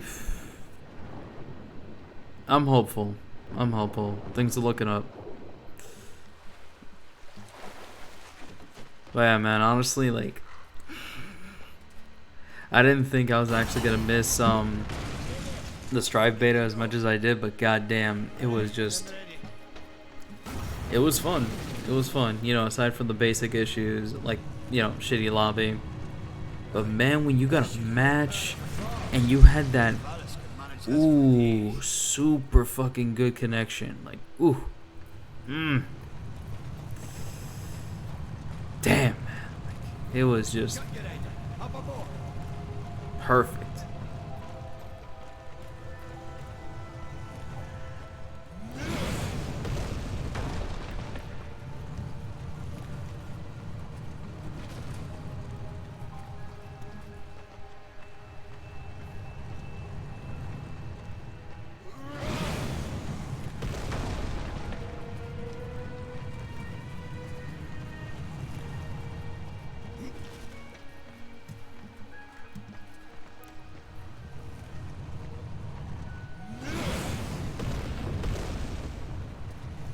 Nope.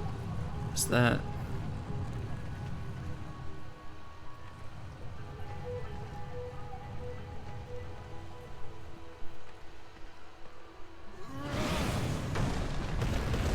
There it is. Take a few shots.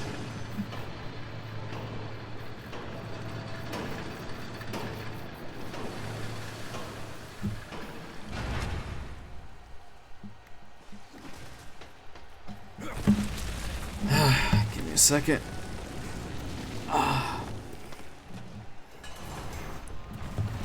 There we go.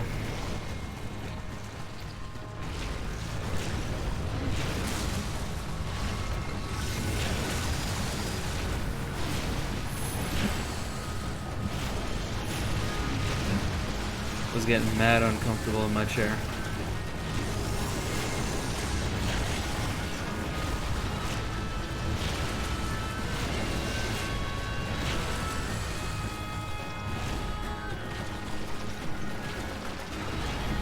Oh man.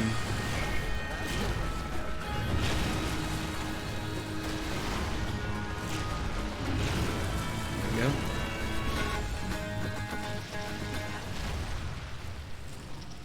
We good? Sick.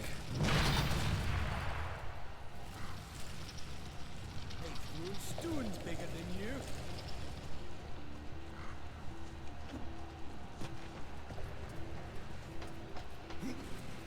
Let's see. Up, Ryder. I'll toss you. I don't need you to, man. Impossible. There we go, got lucky.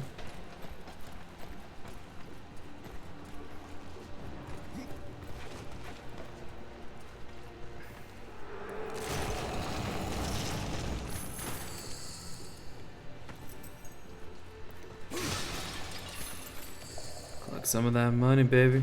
We need it. Alright. Let's take this for a ride.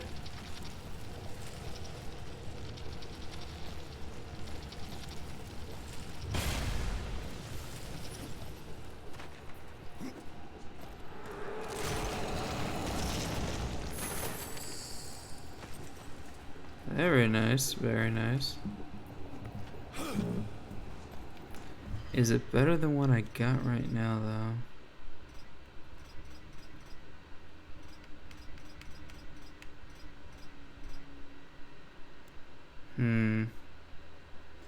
Health goes down. Defense goes up, though.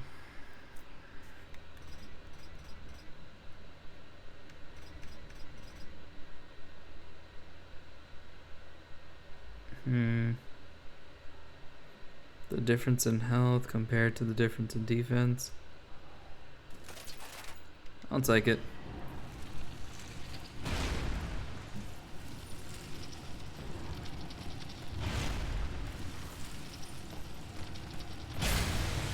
Beautiful. Smack these motherfuckers up, man.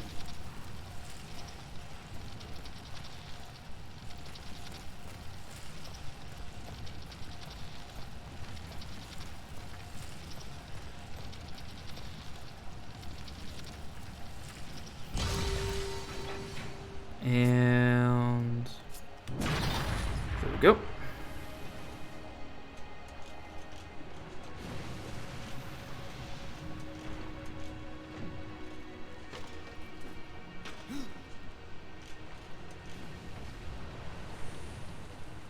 Let's see.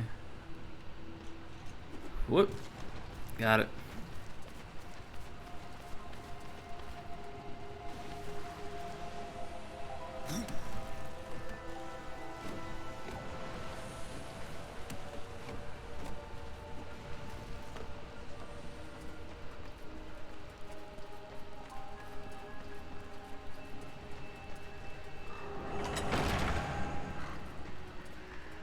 I will say though, one of the funnier things.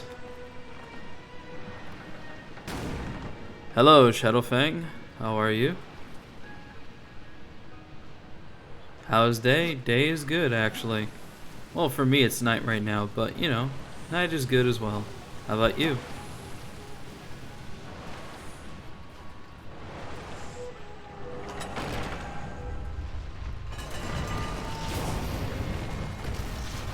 Nah, you didn't really mess up, man. You didn't know what my time zone was. There's no shame in that. I don't know what time zone you're in either. Though I guess you're daytime, so I guess that's on my end too, for not guessing on yours. Damn, man, see? We both messed up, so let's just call it even, and just say, hi, how you doing? Hope you're going well. Hope your day was well. Hope your day is going well. And hope everything is going just dandy. Oh, the spelling mistake. Ah, don't worry about it.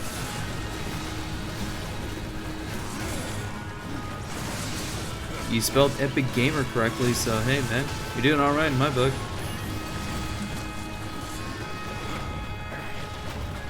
On. There we go, needed the... There we go. Yeah, let's increase that damage, baby. Woo! Look at that damage increase.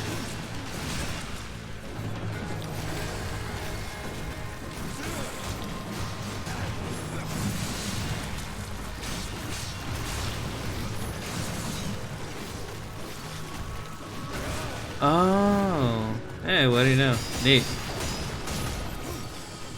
Lucky me, I just happened to be there in the stream tag for Kaz's Discord. So hey, lucky me that you found me. Or should we say, we found each other? Nah, man, let's not make this weird. Unless you want to make it weird? Nah, don't worry about it too much. Yoink.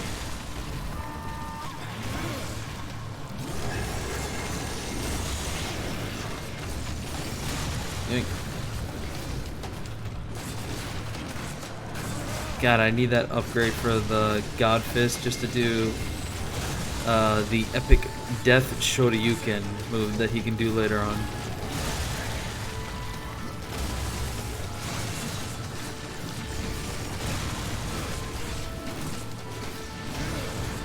Hey man, glad to have you around, you know, hope you have a fun time. Here we go.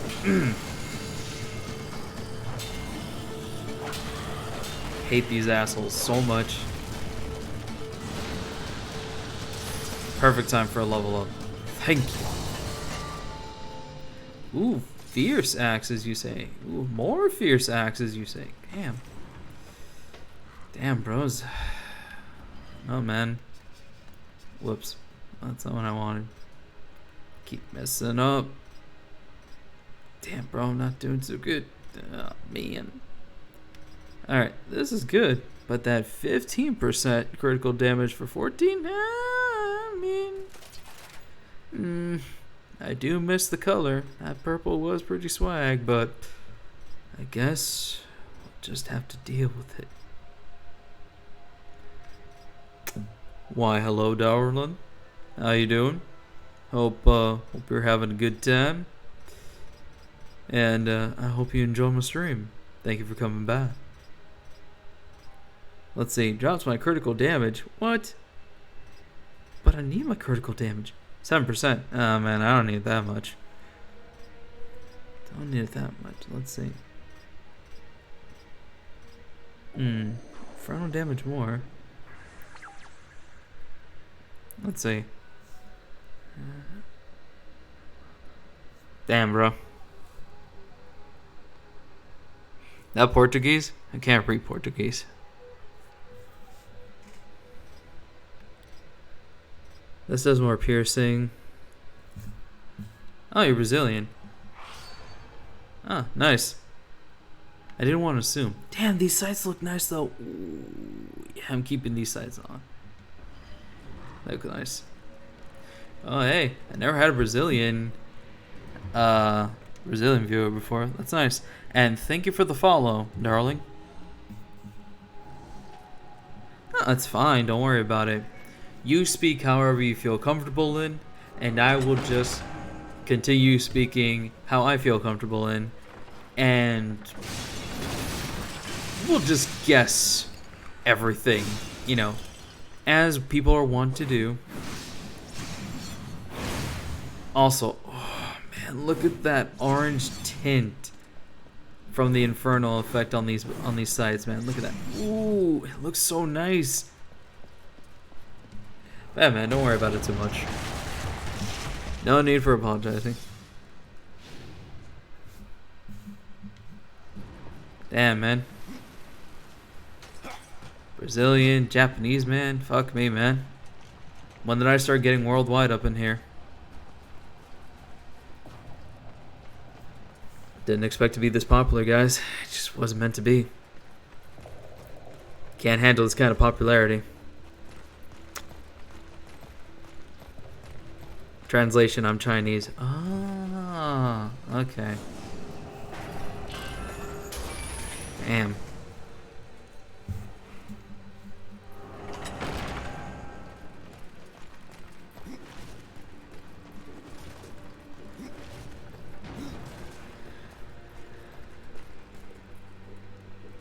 Hello, Slundo? Darksiders, more like.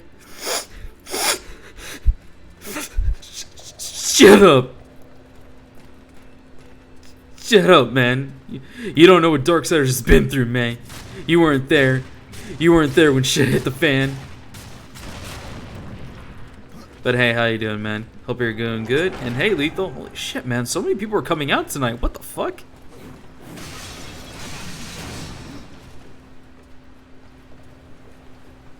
I'm actually surprised. Goddamn. Didn't expect people to be coming around here.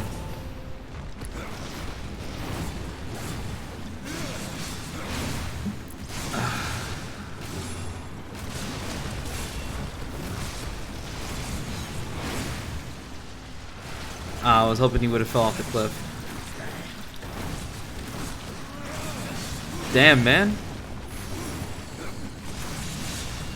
I didn't expect the sub with the Twitch Prime, man. Thanks a lot. Holy shit. Oh, man. Slendo, thanks for the Twitch Prime sub, man. Fuck. Wasn't expecting that. Say that for free. Woo! Treasure. Gib. Fuck yeah. What a spot to put a chest.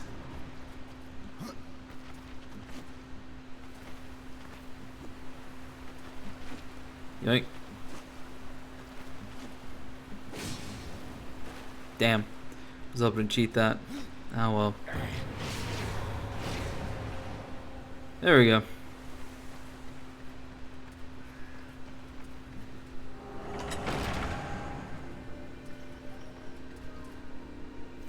Let's see. I can't translate everything you say. Fuck, man. I'm sorry.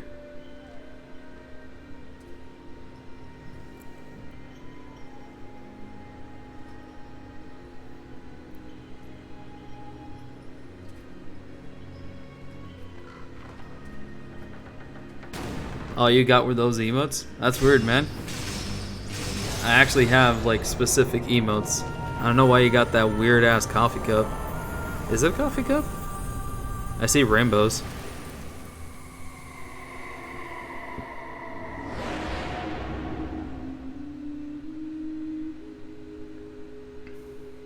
There we go, the death grip. I finally got death grip. And here I am without any death grip to play while I got the death grip. See, now that just feels bad. That feels fucking terrible.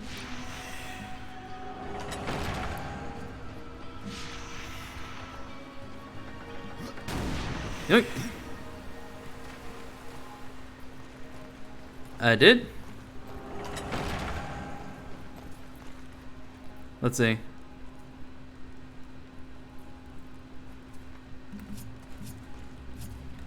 Whoop.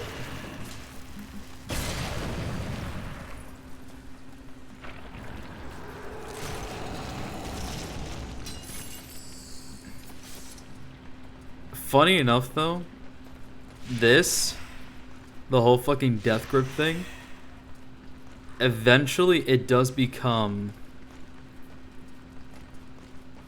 a staple in the Darksiders franchise by the time Genesis comes around, which makes it funny just for the fact that Genesis is a prequel, so it makes less fucking sense. You're 14 and you love Darksiders? Hell yeah, man. I was 14 once too.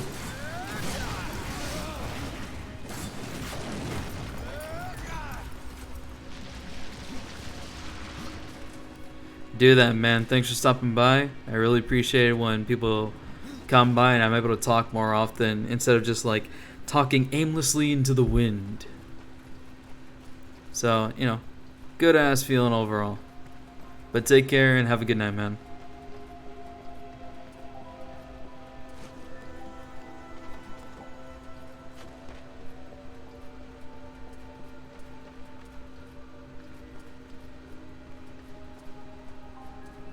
Damn, did I say no word? I don't know, man. So many words nowadays that people call no words, and it just makes me go like, really? Is that no? I guess it's no. I don't know, man. No.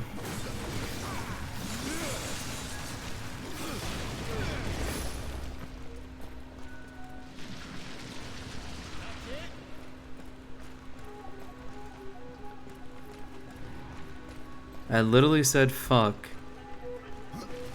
Did I say fuck? Fuck, I think I did say fuck. You know, you might be right, I did say fuck, so... how do I remedy this? You know? Fuck, I don't know. Sucks for you, man. I don't play no Fortnite. I ain't got no V-Bucks to give, no money to spare, none of that shit. Broke as a joke, whack as fuck too.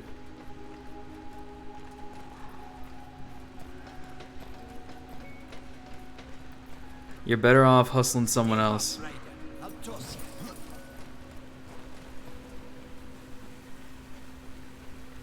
Also, funny enough, now that we got the death grip, we can actually go do the forge.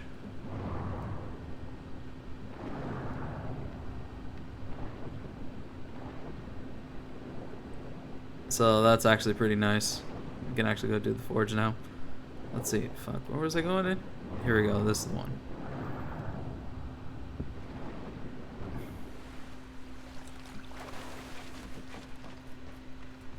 Damn, man. I can't believe people are out here trying to police me on my own goddamn stream. What the fuck, man? That's pretty fucked up.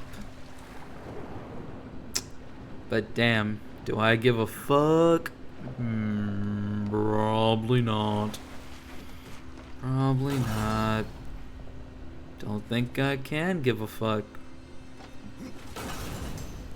There we go. That was fun.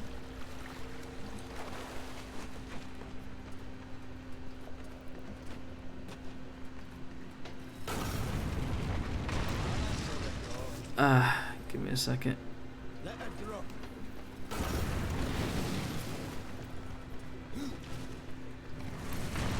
Alright.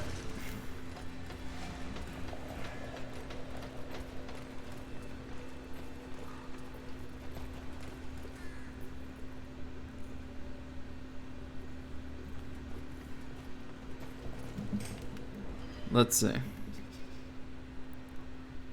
Look at the map real quick.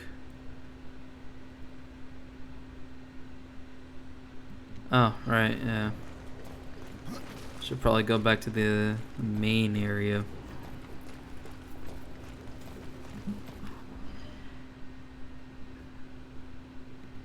Gotta make that left. Follow me.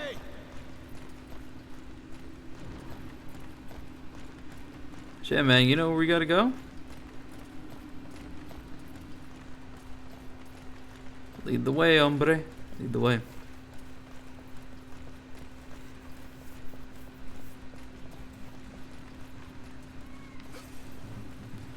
See, that'd be some shit if I knew kids already younger than him. That fucking cursed even worse. So, you know, Shit be fucked, but it be fucked. Now, I'm not out here condoning cursing and kids and all that shit. That ain't me. I'm just saying, I ain't your goddamn dad. I don't want to be your dad. Just a dude who's streaming. And I'm streaming a freaking mature rated game, so if you're out here listening to me, damn, I don't know what the fuck you doing around this time. Shouldn't you guys be to bed? School? I don't know, man. What do kids do nowadays? I'm lost on the younger generation. Like, God, I love that flip.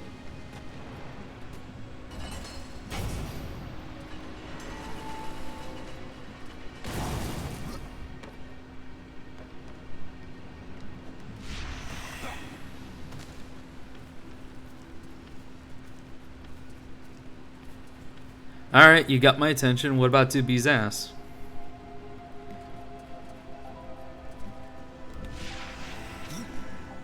Yeah. You got my attention, my man. Like, you best be bringing up something about 2B's ass right now.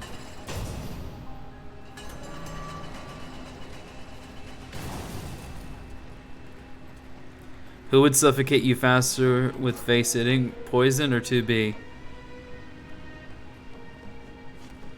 Let's see. Well, considering 2B's ass is literally 280 pounds worth of metal, and also the fact that, you know, her ass literally is what causes them to decrease their heat, because that's how they cool down. Poison. Yeah. Poison, you'd actually suffocate. You'd actually suffocate with Poison's ass, just for the fact that you'd live long enough to suffocate. Whereas 2B, if she sat on your face, realistically, you would die on impact. Your skull would be crushed immediately. And even if your skull could withstand 200 pounds of ass, which it can't, but if it could, you'd also burn alive from her overheating ass. Within lays the soul of a great maker. Find a way to bring it down, and I'll carry it. I've thrown stones bigger than you. Yeah, exactly. See, like 3rd degree burns from like just gently trying to like grope her ass. Shit, man, if you tried slapping her ass, imagine the fucking reverb that you'd hear just from the slap alone. Whoop. I fucked up. I had to jump. Oh, it's over already. Motherfucker, throw me. It's all right. I've got you. Like literally, ever slapped the metal door? The answer, that shit ain't gonna work.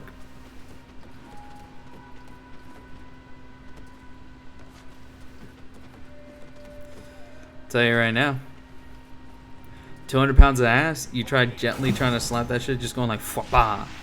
It's like, no fwapa. It's gonna be like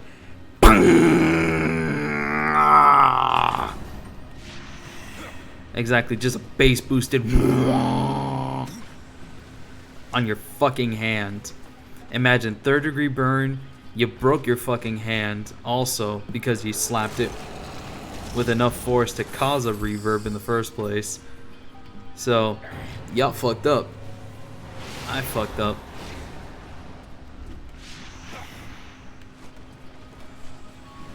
I mean, yeah, exactly. You do it because fuck it. Wouldn't you be a brave and badass enough dude just to be like, hey, I lived. I fucking slapped 2B's fat fucking ass. And it's like, you'd be right. You would be right. You would completely be justified in doing it. Because, hey, how many motherfuckers out there can say they slapped 2B's ass? The answer? About 3 dudes. You, me, and Senlo. So, hey, think about that. 3 dudes right there off the bat, slapping that ass. That's 3 dudes you can tell a story with. It's like, what was your experience? You know, did you backhand the ass? Did you know, did you slap it from the side? Did you give her that good old bottom slap, you know, where you go from the bottom and you just go flop, like you tried slapping her ass up like it was flipping it? You know, like, what did you do? Like, how did you go about the ass slappage of 2B's bottom? You know, there's a story to tell, and everyone's got their own unique tale. I'm sure everyone's got their own unique story of 2B ass slappage, trust me. There is a story to tell here, and by God, you're the one to tell it. Imagine that's your fucking story. Like, that's your ass slap story. You just happen to just be trying to flip up her skirt. You got a little too close, and then...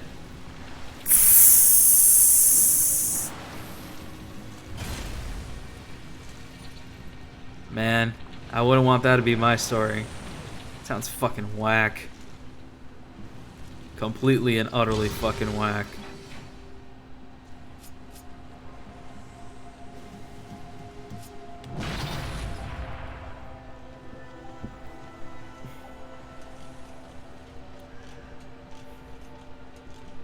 Who needs fingertips? I mean, think about it like this. If you burn them off from touching 2B's ass, you can at least say you found the most creative way of cleaning your fingerprints off of any crime scene. You know, they're future tenses anyway. So if you tried anything, it's like, who are they gonna print it on? Mr. No fucking hands, Mr. No fingerprints over here? Nah. They can't do that. That's just stereotyping. It's like, oh, there weren't fingerprints found at the crime scene? It's like, well, bitch, you automatically assume it's the guy with no fingerprints, huh? Always assuming. I'll take care of this. Will you, Untitled?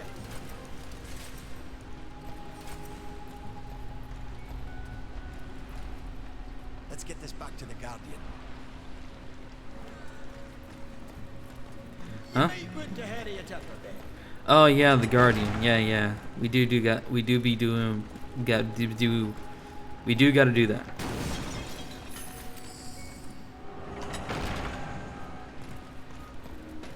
I mean, hey, some dudes just want to take a nice little whiff, you know, little the 2B, you know what I'm saying? Smells like motor oil. Is that lemon I scent as well? Yes. A good year.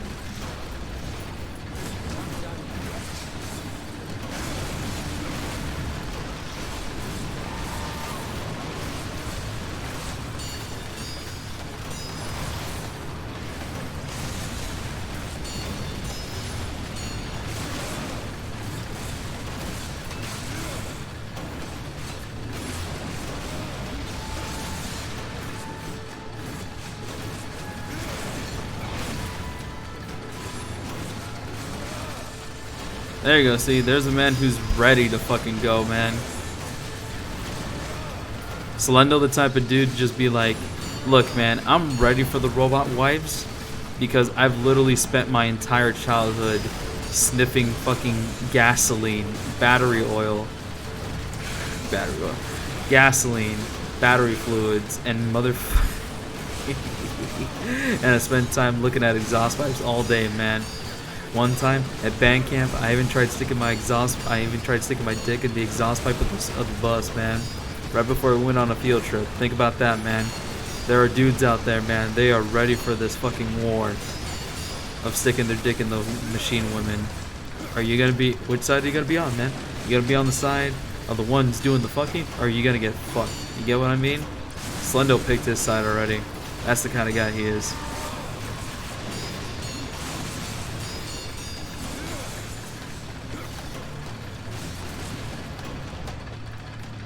Oh, man.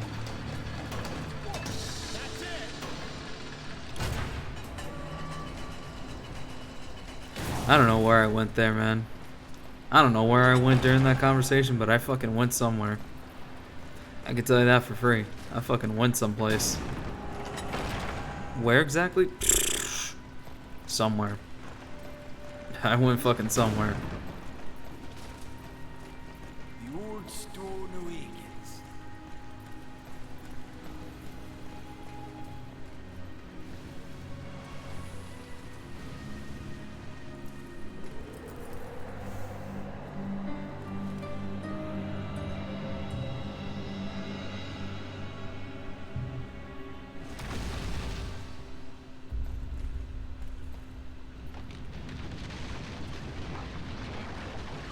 True enough. I do blame Lethal for this.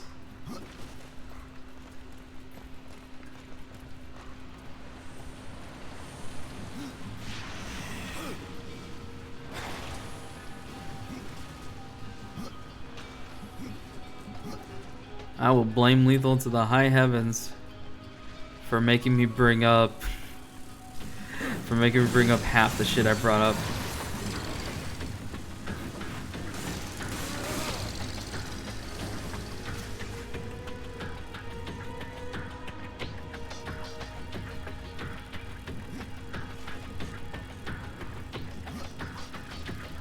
Let's see.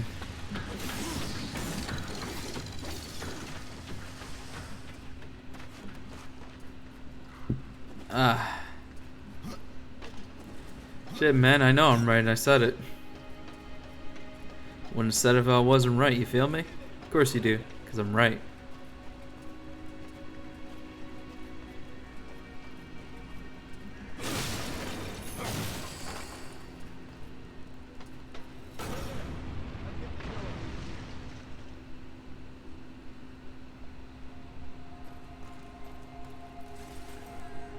Okay, real talk. I totally wasn't even paying attention to the floor. How would I describe it to someone who's never heard of the series before? Okay, so I've got you, Ryder.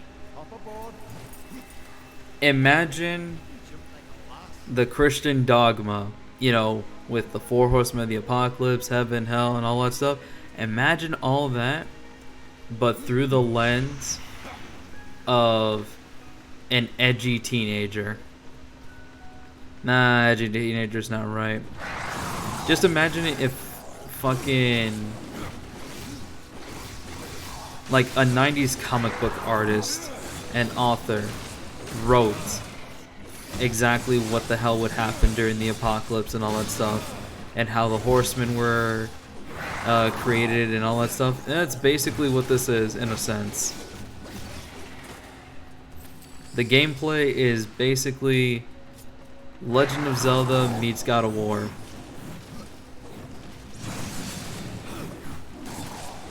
And considering it's the second game, it also added Diablo as well, because, you know, random loot pickups and all that stuff from all the enemies. Though, at the very least, it's scaled to your level. So it's like, when you go back, like an example, like you could be like level 20 or whatever, go back to an early area, kill some enemies, and if they drop loot, it would be scaled to level 20 loot. The enemies won't, but the loot will be. Oh shit, I'm actually stuck. Fuck me. There we go.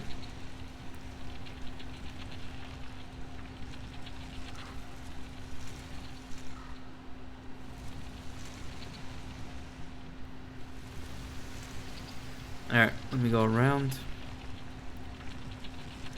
But yeah, legit, it is literally just that. It's like, hey, let's mix Zelda gameplay with God of War gameplay. In the sense of just like, you have Zelda-like dungeons, but everything can basically just be, in a sense, brute forced. Yeah, that'd be a nice way of saying it. You can brute force a lot of shit. Though I will say this, Darksiders 1's gameplay, when it comes to the combat anyways, isn't that good. Because the problem with it is that it was so basic, you couldn't even really string together like your two secondary weapons and shit to do any kind of good combos or whatever. Like, you really wouldn't get much out of it in the long run.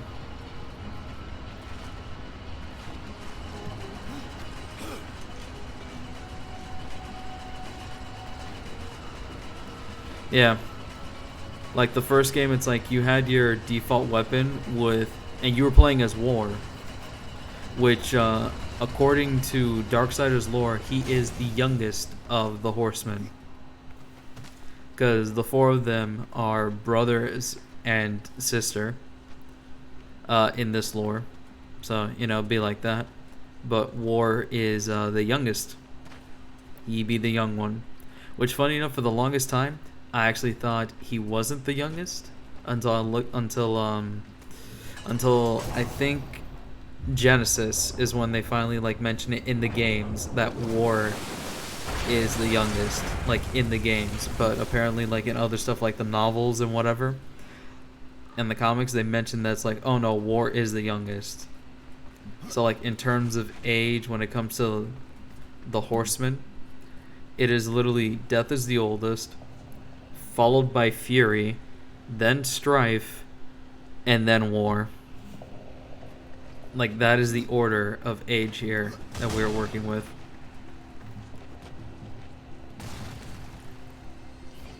And then the other thing is the fact that each of the games, despite having that similar premise, yeah, exactly, symbolically it makes sense. You know, it's like Death would obviously be the oldest thing, and then Fury would follow afterwards, and then obviously Strife would follow Fury because anger leads to sadness and all that stuff, and of course anger and sadness lead to war, which leads to death, full circle. You know, symbolically it all makes sense, you know, like when you look at it like that. Just like in my head, I thought it would make sense that War would be the second oldest right after Death. Like originally in my head, I always thought it was Death, War, Fury, Strife. But then it's like, oh no, I was wrong. And Fury is the second oldest, and I'm like, shit. That fucks me up, man. That fucked up a lot of things that I knew, so... You know, it ain't too wild. It ain't too much like a, oh no, fuck, everything I knew was a lie situation. It's just more like a, damn, that's fucking crazy.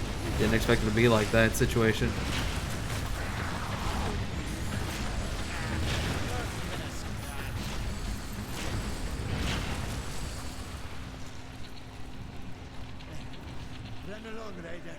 Yeah, exactly. Damn, a misplaced lore and shit.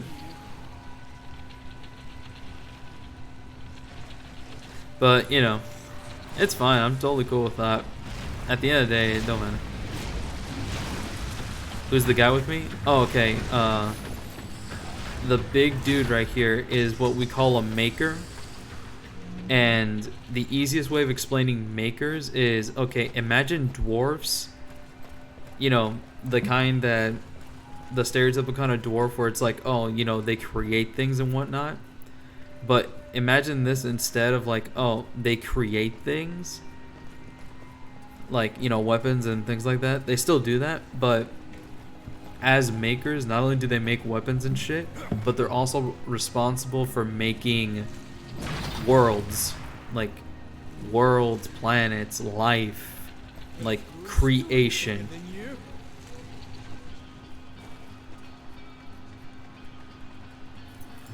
Like, that's what the makers of the Darksiders universe are. They're basically giant-ass dwarves, ironically. Like, they serve the same purpose. They're just giant dwarves. And they literally just make everything that has been, like, the big tangible thing. Like, all these ruins, created by them. Their world, created by them. The world at large, created by them. Heaven, they created heaven. Like, the physical embodiment of heaven, they created that. Eden, they created Eden. Yeah, exactly. Dwarf gods of creation. That's literally what the makers are.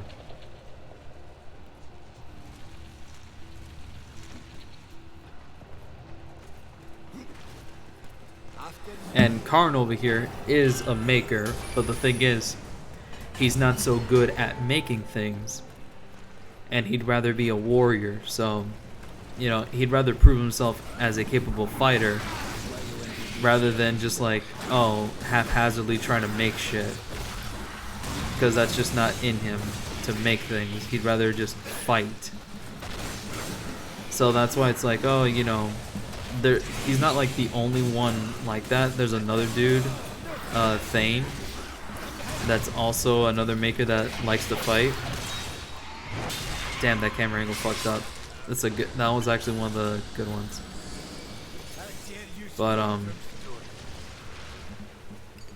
But yeah.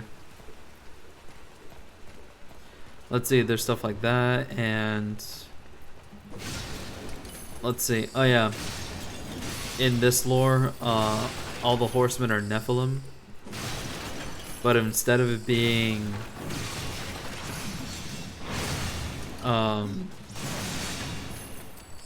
because thing is, from Darksiders 1 and 2, they kind of altered it a little bit, from what I remember, or at least I remembered it wrong. But basically, Darksiders 2 just basically went like, oh no, the horsemen are Nephilim, instead of like these creations between man and angel and stuff like they originally said it. It's like, oh no, these dudes are totally half demon, half angel hybrid shits that just happen to be made. And the reason that the horsemen are even a thing is that there's this third party in the middle between heaven and hell called the Charred Council that have to keep the balance, you know, between chaos and light, right? And their whole spiel is just like, okay, they called up these 4 specific of the Nephilim, right? Death, war, fury, strife. And they basically just made a deal with them and just went like, okay, look, your entire race is bug fucking nuts, and we can't have them going out and trying to conquer everything. So we're gonna cut you a deal. How about you just fucking kill all of your entire race, and then we grant you guys so much power and impunity, but all you gotta do is just do what we tell you to do and kill some dudes every now and then. Like, you cool with that? And they basically just agreed to it, and they were just kind of like, yeah, sure, whatever, cool.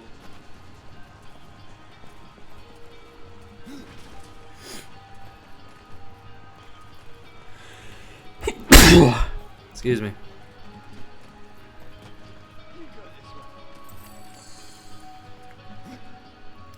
But yeah, legit, most of the lore is basically like they all became horsemen basically just to save their own asses and just be like, yeah, sure, whatever.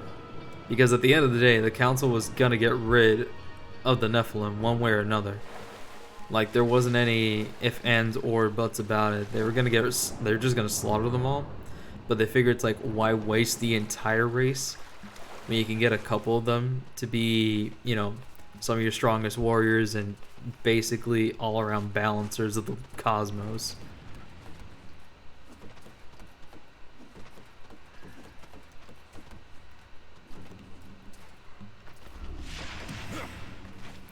So that's basically how the horsemen were made.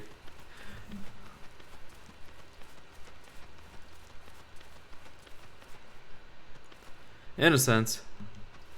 Oh, also, funny enough, Lethal, you want to hear something hilarious, lore-wise? And it actually ties into gameplay.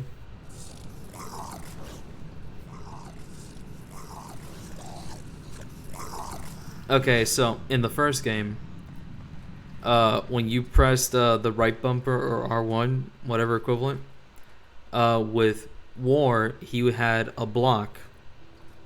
He had a block, right? But in this game, Death evades.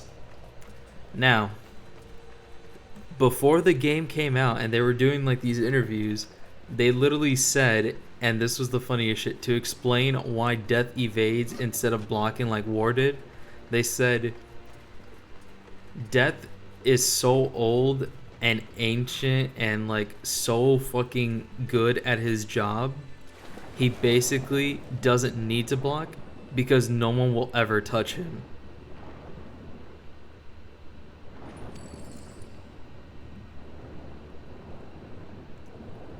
He's literally so fucking cocky after all those years of slaughtering everything.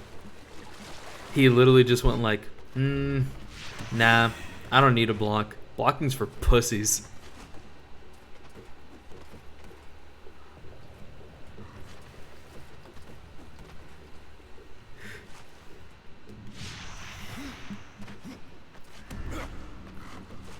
It's literally fucking hilarious. I love their reasoning.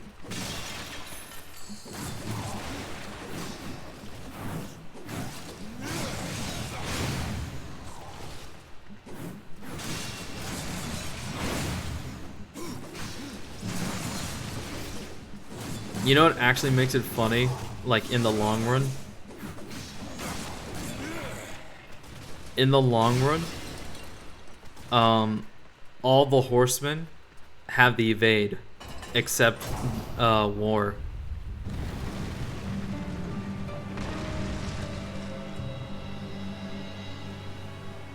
Because, like, when you play the third game, which is Fury's game, she also does the evade thing. Like, she does the evade thing, but War still does the counter. Hell, even in Genesis, when it's both War and Strife duo in that game, and they basically have a lot of similar things going on. Strife is dodging, and War still blocking, which, you know, cool, makes sense, but at the same time, it's also just really funny. But they also made it make more sense for War to block while all the others evade. And also made more sense for the others to evade, whereas War would want to block. Because lore-wise, the reason why War blocks instead of evading anything is the fact that War is actually the biggest Blood Knight of the entire group, which, you know, obviously would make sense, right? He's War.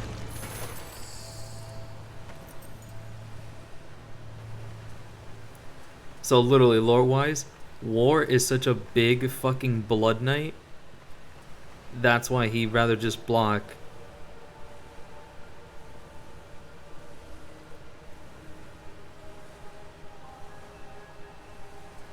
No, literally, like, War is so, like, full on into getting into there. Ooh. Ooh. Ooh. Ooh, okay, okay. We got some new gear. What we got here? Ooh. Okay, okay. Drops arcane, but I don't give a fuck about arcane. Ooh, look at that strength go up though. Ooh. Ooh. Yeah, baby, look at that. Ooh. Match the scythe and everything.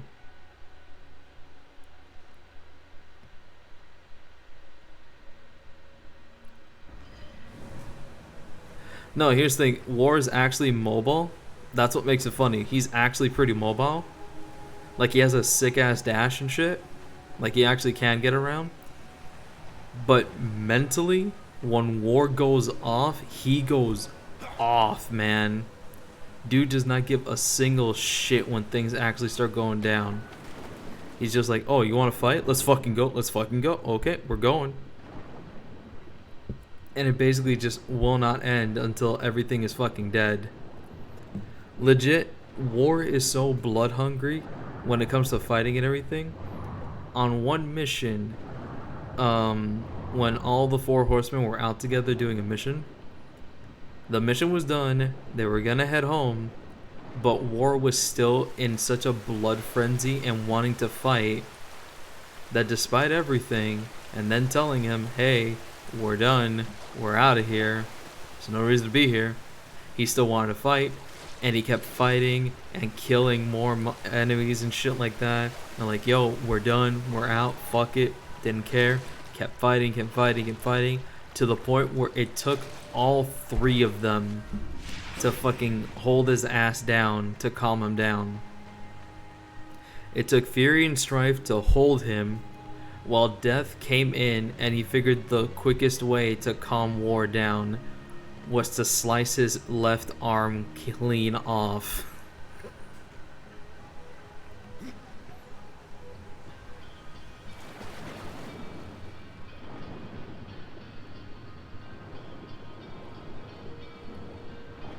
So yeah, lore-wise, War is actually missing his left arm.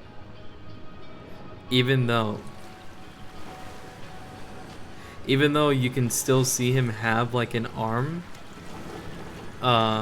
in the game, that's actually a prosthetic arm. So if you look at War's design on his left arm, you see like he's got this huge ass gauntlet. That's not a gauntlet, by design, that is literally just a prosthetic arm. Full stop. It's just a prosthetic.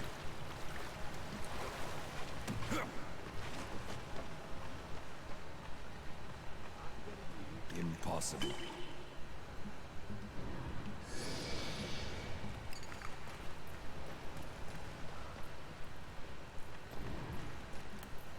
Dust? What do you see?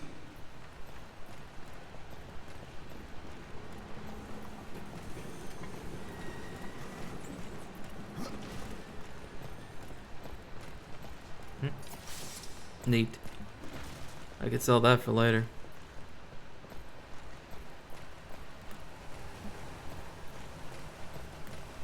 It's time you find something.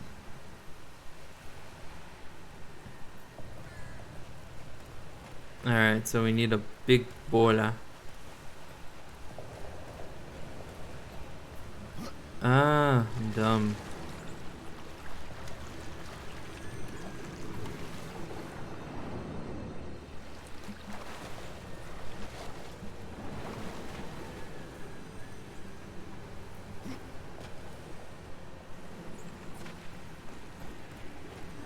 Let's see.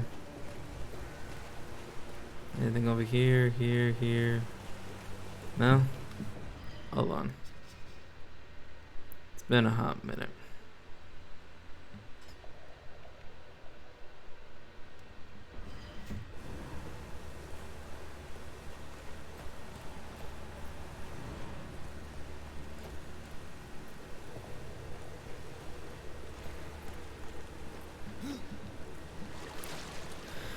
Oh man, I mean you ain't wrong though. You ain't wrong.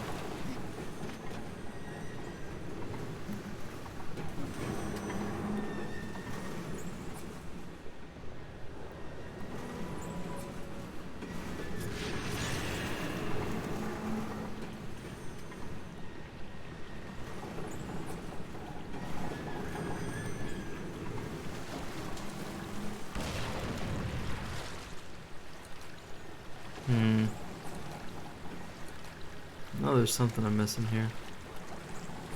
Oh, wait. Yeah, it leads outside.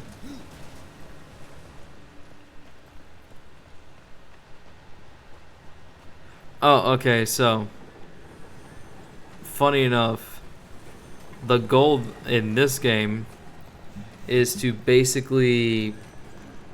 Okay, just a quick summary of the first game, right? Quick summary of the first game. Oh wait, yeah, I'm an idiot. I forgot. This is what I gotta do because it's been a while. Wasn't paying attention. So, quick summary of the first game. The first game story basically happened when it looks like war actually started the apocalypse early.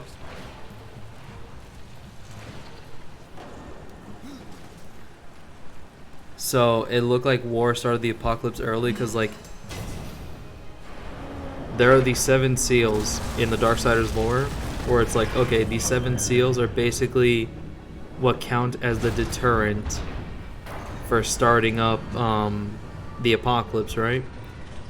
Because the whole mentality when it comes to them starting the apocalypse, they're basically like this. The Charred Council created seals. 3 in heaven, 3 in hell, and then 1 for the realm of man, right?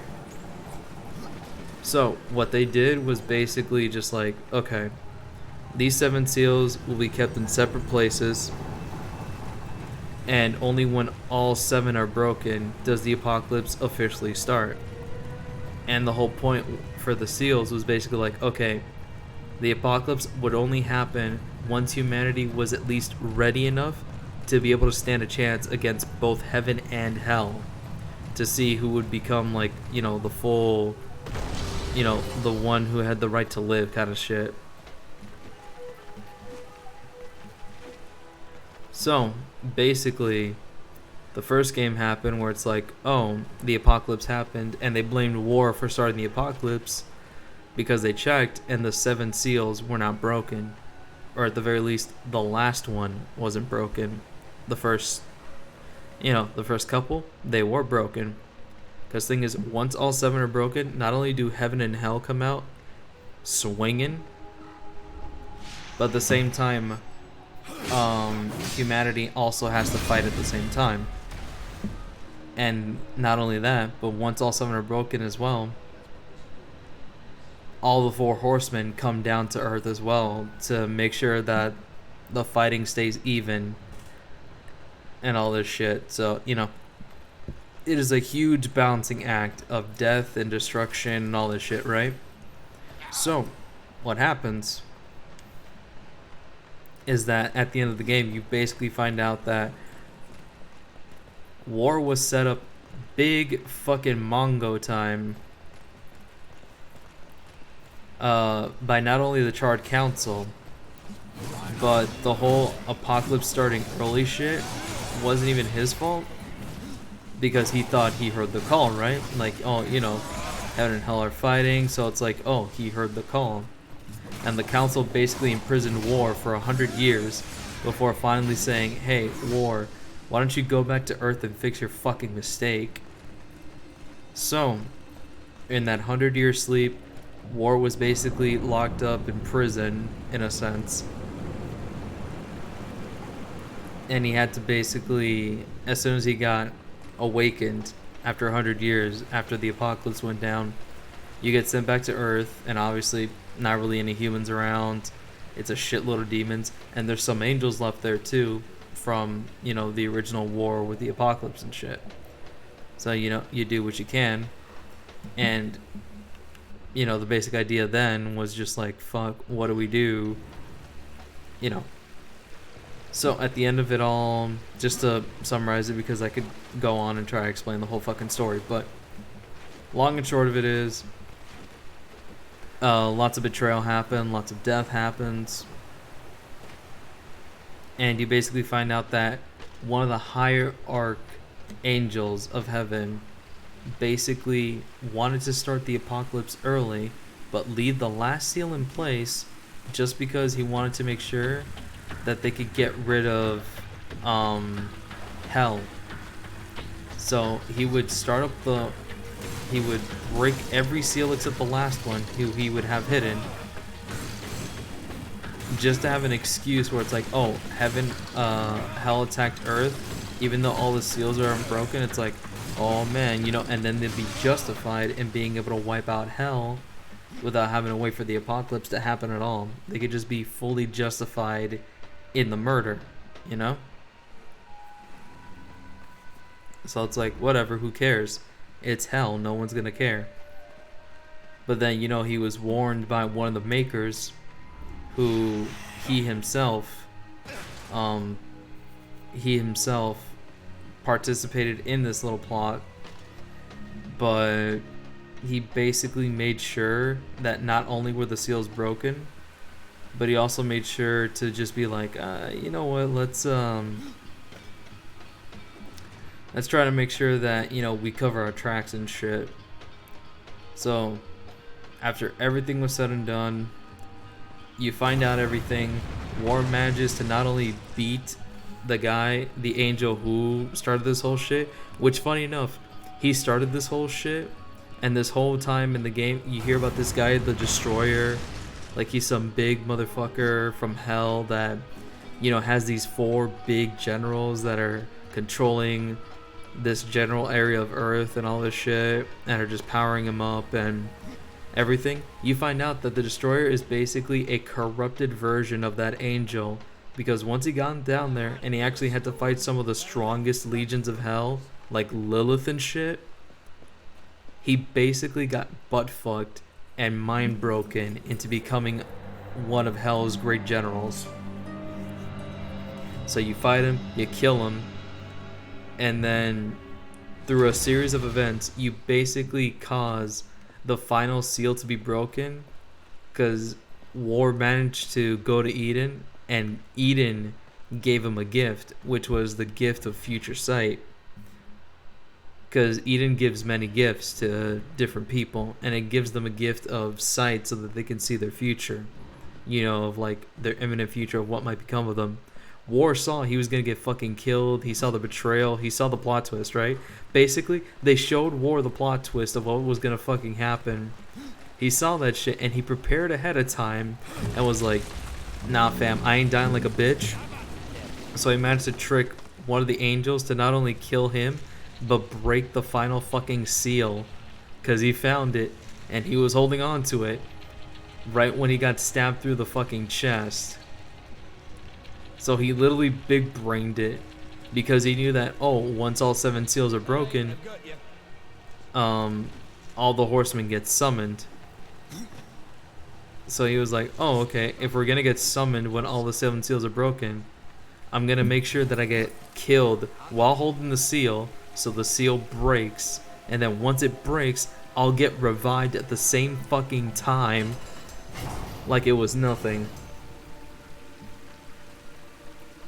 And then the game ends with War looking up in the sky, and the angel that he tricked, who basically, you know, was helping him in a sense, but she felt like tricked with that shit. Like, what the fuck? Why didn't you tell me about the plan and bullshit? It's like, if I told you, you wouldn't have fucking helped me.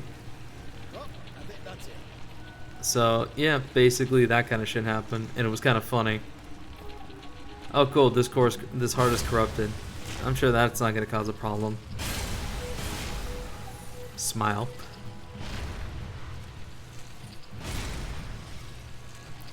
But yeah, she goes like, oh, you're gonna fight the Charred Council and all that shit alone? He's like, nope, not alone. And then you look up into the sky and you see 3 other lights, which are the other horsemen descending.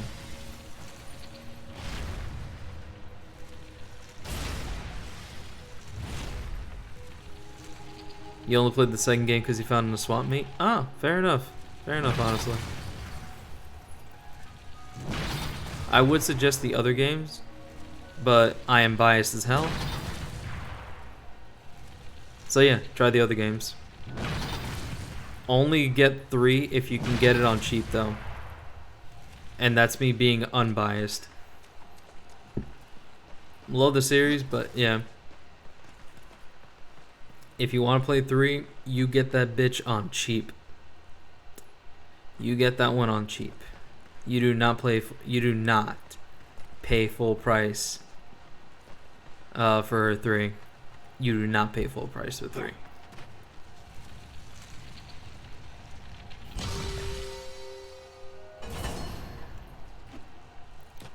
Another suggestion, if you do get 3, and you do manage to get it for cheap, get it for cheap with DLC. Because how to put this nicely? Basically,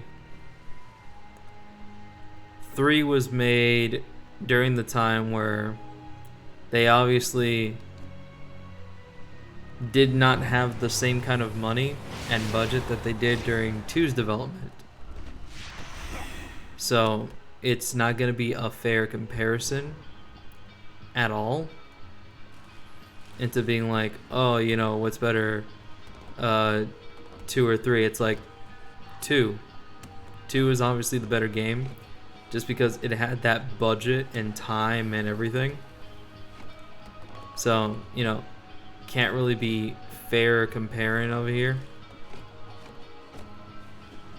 So it's like, you know, 3 on its own is a fine enough game, but it did have issues. And getting it on sale isn't a bad thing. It is damn near guaranteed to feel like a much more whole game if you get it on the cheap. Especially with the DLC included.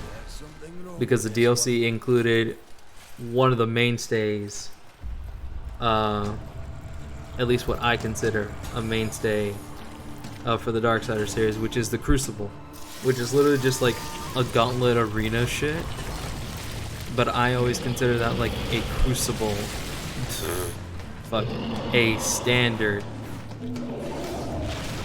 for these games, because the arenas are nice, they give you nice little bonuses and shit, you know, little extra things to do outside of just being like, oh, did I do the main game? You're done.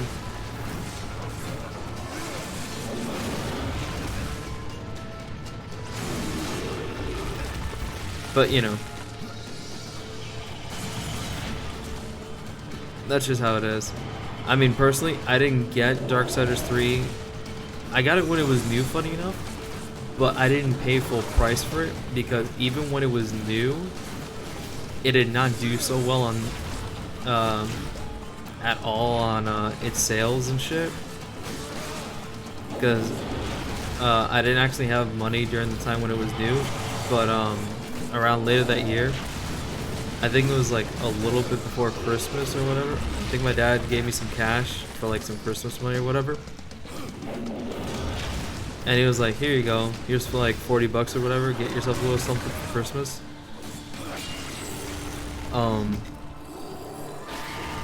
So I saw Darksiders 3 at GameStop and I was like, oh yeah, shit, I want to get Darksiders 3. Oh man, it's probably still like 60 bucks or whatever.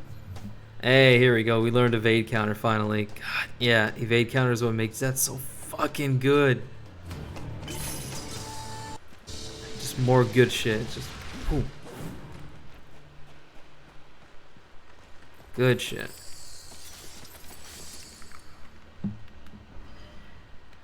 Alright, but what was I talking about? Talk about something. I know I was talking about nothing. Let's talk about something. But yeah, 3. You could definitely feel that it's like they tried to still keep that same kind of feel that, you know, 1 and 2 had, where they were like, you know, big budget games and stuff like that. Oh yeah, so Darksiders 3, I got it on sale, and funny enough, it was like 30 bucks. I got it for 30 bucks. Game came out 2 months before when I got it. We've seen its work, horseman. Corruption fair weeps from it. The other 2 Heartstones were pure. I'm wagering that their radiance will cleanse the 3rd. Mayhaps. Khan, a greater risk is to do nothing. Aye. Yeah, exactly. I got super lucky with that sale. I got it for half price. So, I remember buying it. I waited until I finished, I think that year it's like, I was trying to finish Dragon Quest 11. So, I wanted to finish Dragon Quest 11 first. So when I finished it, and then when the new year started, I was like, okay, new year started, it's all good, now I have time. So I spent like the beginning of March just plowing through Darksiders 3. I did all the side quests. I got the best ending because, funny enough, because every game decides to emulate, not only does it, you know, still keep that same kind of sense of like God of War meets Zelda, like, not only does it keep the God of War Zelda kind of connection thing, but at the same time it also goes for like, oh, you know, let's add something new to the formula. Got Darksiders 2, it added Diablo-esque loot drops and all that kind of shit, you know.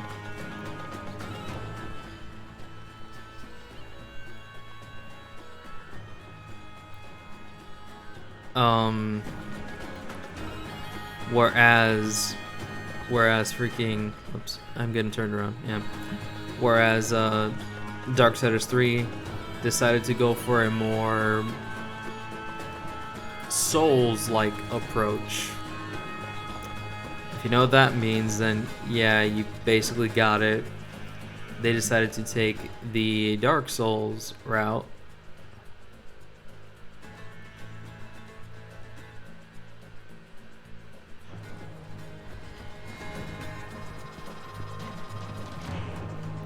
Sounds weird, right? Yeah, so they decided to take the Dark Souls route when it came to 3.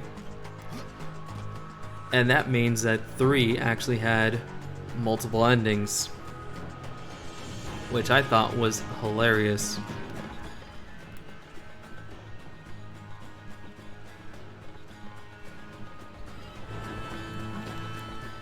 Oh man, I'm actually lost right now.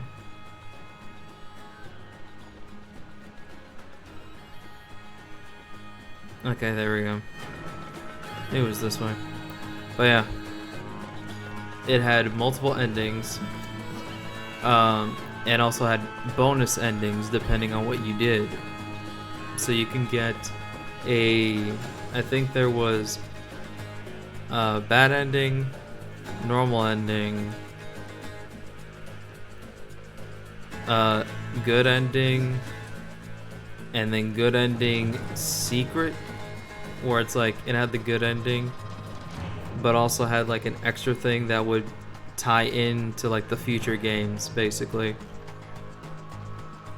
But yeah. Oh, also timeline wise, Darksiders 2 actually takes place fuck me. It takes place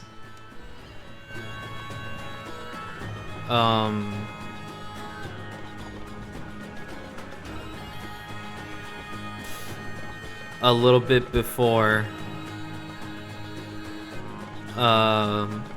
1 starts. Like when war wakes up, it takes place a little bit after that. Han, Karn's over here. You know what, let me talk to Karn real quick, because it seems like he knows exactly where we gotta go.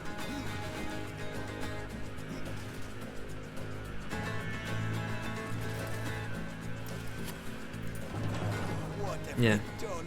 We'll have to divide and conquer, Ryder. You look for the Guardian, and I'll see to the others. You go on without me, Arsman.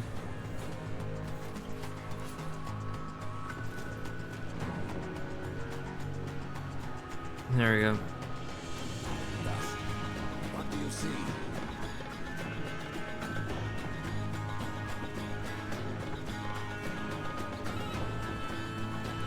Alright, but yeah, so, that's basically like the basic idea, where it's just like, yes, this one game shall take place during these times. And that's basically the entire idea of it, where it's like Darksiders 2 takes place after war gets locked up. So the entire thing for Darksiders 2, it's like, death is basically taking time. Oh, whoops.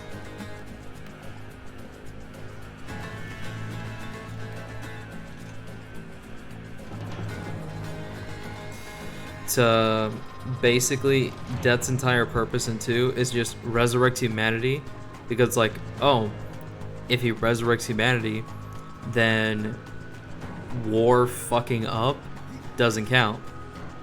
Like, that's his mentality. It's like, if I bring humanity back, then, humanity's back. It didn't count that war started the apocalypse early, so it doesn't even matter if he did or didn't do it. Even though he believes in his heart, it's like, war didn't do it. War wouldn't start the apocalypse for no fucking reason. Like, that's how he believes it in his heart of hearts. He's like, nah, war wouldn't do it. Nah, man, that ain't my brother. War wouldn't fuck up like that.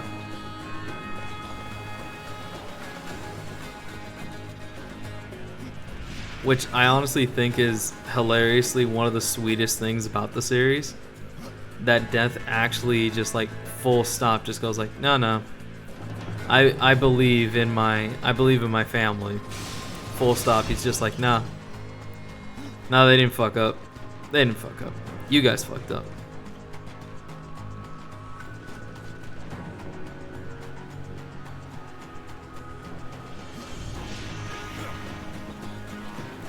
Oh, man, I must be tired because I'm getting lost going in a circle here.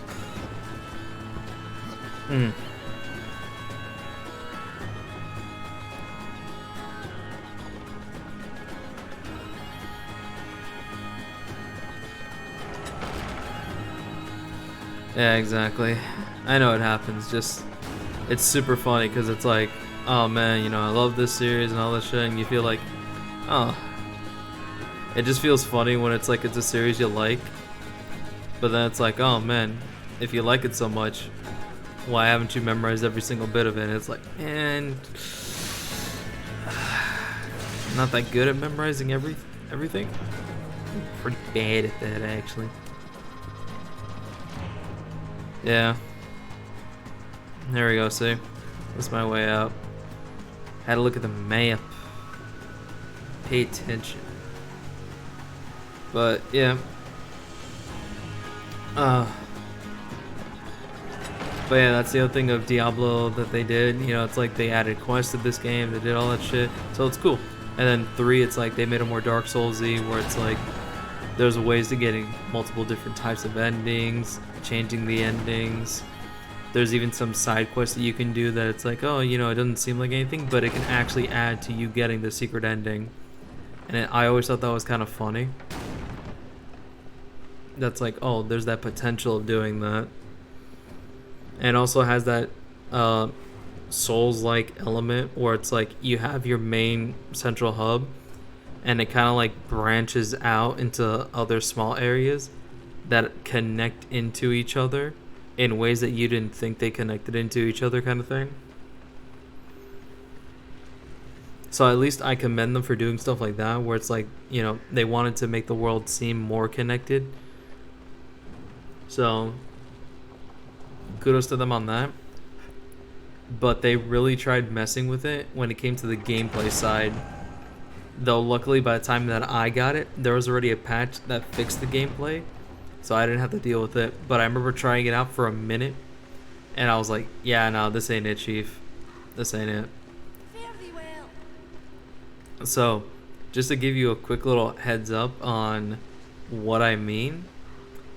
What I mean is they literally tried to mimic Souls a little too closely, because just like Souls, they added this part of the gameplay where, you know, let me put it like this. In Dark Souls 2 right now, if I was in the middle of combat, doing attacks and whatever, I can literally press the potion button and heal while I'm in the middle of, you know, any of my chain attacks or what have you, right? You know, nothing too crazy, right? Just something that you would expect from something that's a little bit, you know, high action, right? Now, I say this to bring up the fact that that is not how Darksiders 3 initially played out, because Darksiders 3 got it in its head where I was like, you know what we should do? We should make it like Souls, where you can't attack and use your healing item quickly. No, you have an animation for healing that puts you in place, just like a Souls game when you drink from a flask. Yes, that was their bright idea.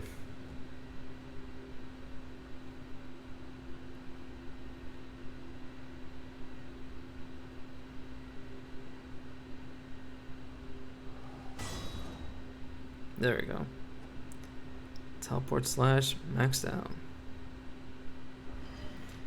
So yeah, they slowed it down to be more Souls-like. Now, I get it. I do. But fuck that.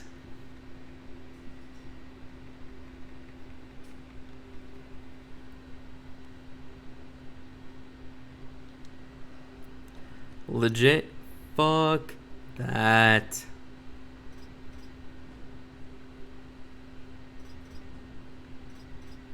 It ain't worth that headache.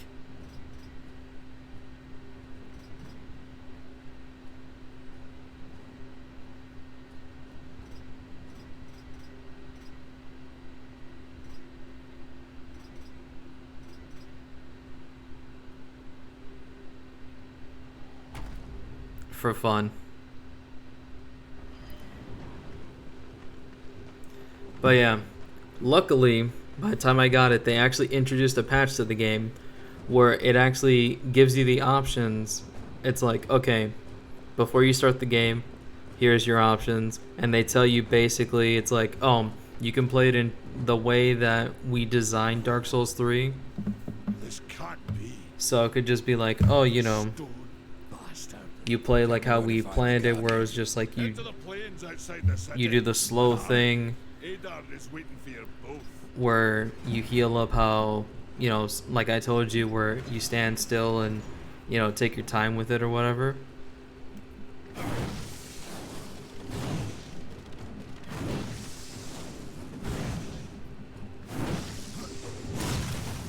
Or you can turn it back into what it was for the old Darksiders games, where you can literally just do what I'm doing, where it's just like, oh, you're dodge rolling and all that stuff. And then bam. Oh yeah, this mace is sick as shit. Look at it.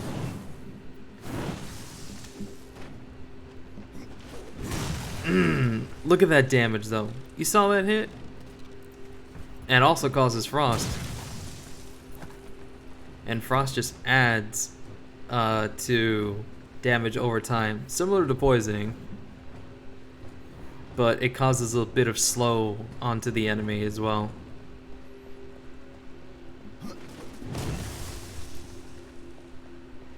Yeah, it's pretty sick looking, right? Oh, funny enough you say Lich King, because the man himself, Joe Mad, actually did art design for World of Warcraft. That's why a lot of stuff like War's default design and Death's design and shit like that might remind you a little bit of WoW. Like if you look at them in the way that they kind of have like this thick ink-like surrounding them. Yeah, exactly. He did a lot of shit like that. That's why it's like War basically just looks like he came out of WoW, where he just kind of has like a bunch of random fucking gear attached to him. Like, literally.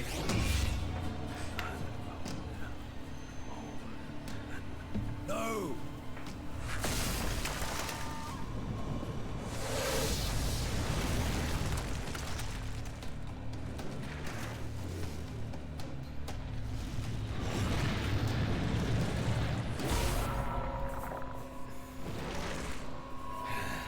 He's right there. Make bones. That hurt. IR is such a fucking Chad, man. Look at this dude.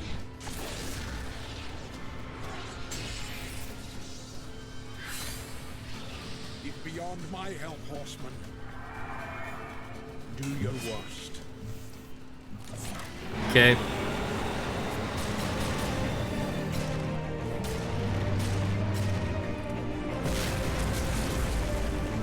Woof. That fucking hurt.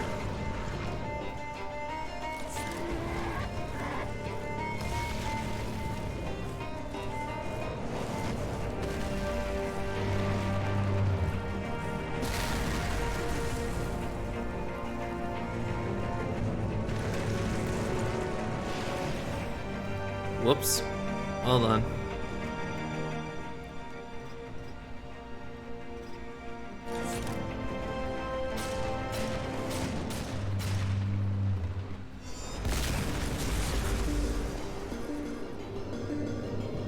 Yep. Don't worry, game. I see it. And I had it too, but you just had to move the camera, huh?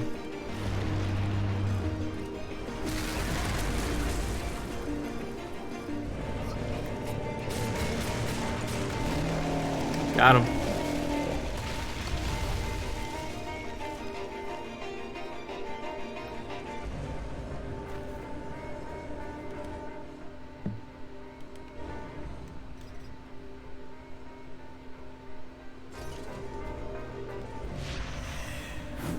Here we go.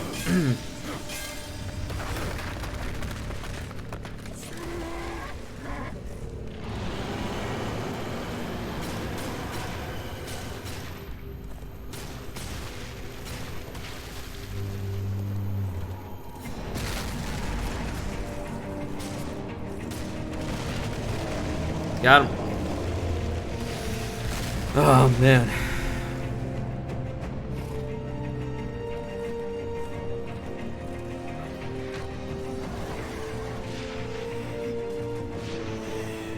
Here we go. And broke.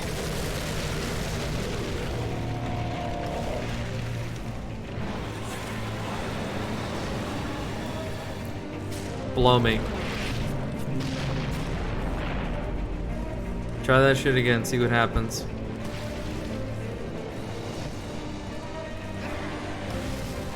Okay.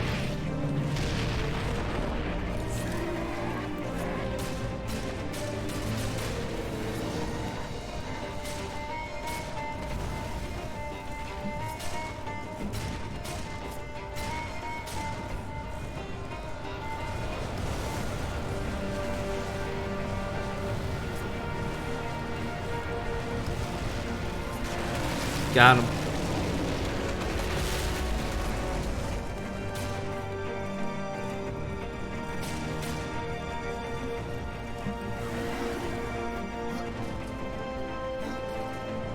Yoink. Hey, Knives, how's it going, man? Fuck! Got it! Hope everything's going alright, man. Luckily, I am not turning the stream off just yet. I gotta do this part first. But I will be turning it off soon enough. So, you caught me at a good time. But I still will be going off soon.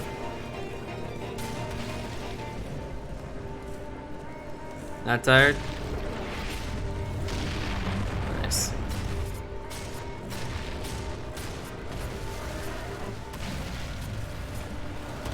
Here we go. Get fucked, idiot. Got him. Gotta get around. Let's go. Dude, trust me, honestly, if I didn't have to worry about my girl waking up and all this stuff, because she's got work in a bit, and I still have to set up her, I still gotta set up her stuff, like her coffee and whatnot. Plus, I still gotta clean dishes. Because we had dinner, like, right before I started streaming. So she went to bed, and I gotta clean those dishes, because there's some dirty dishes there, and I gotta clean that shit, that way it doesn't stay overnight.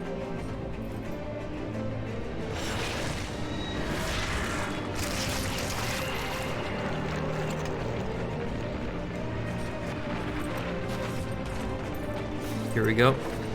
Death is literally just tired of this shit, just like, ah, god damn it. Here we go, Reaper form, baby. There it is.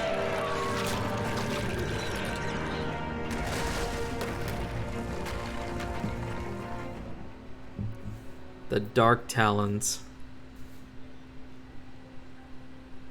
Hey, there we go. Let's talk about Argol. A dead lord loyal to the disposed King Argol forged these claws from the heart of a glacier. When Argol was overthrown, many of his lieutenants were destroyed, and the Dark Talons were lost forever.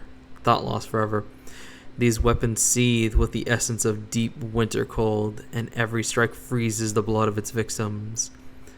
Those enemies that claws freeze into immobility and even more vulnerability to its touch, suffering horrendous wounds from any follow-up attacks. Hopefully it's not too much. Oh, the sink is full, my dude. The sink is full of pots, pans, and dishes. You had no choice but to destroy him, horseman. Yet if the path to the Tree of Life is to be cleared, I have no choice but to bring him back.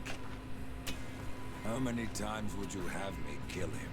The Guardian will be as a newborn, free of corruption. Now, stand aside. This will take more than a small effort. Here we go.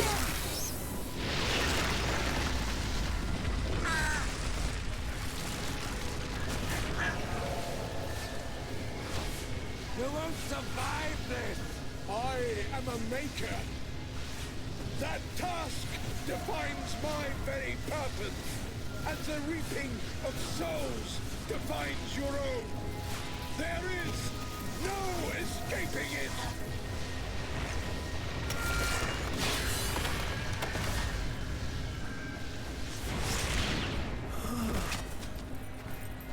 There we go. Get to the tree now, horseman. Your journey is far from over.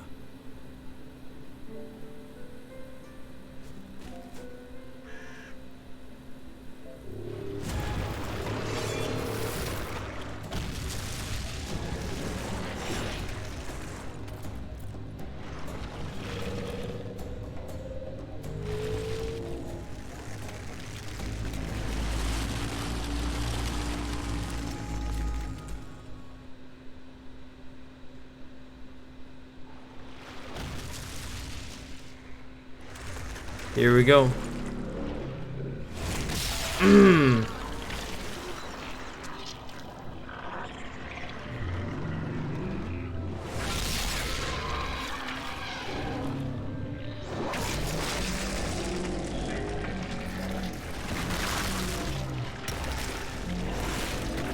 Alright, it's corrupting it again.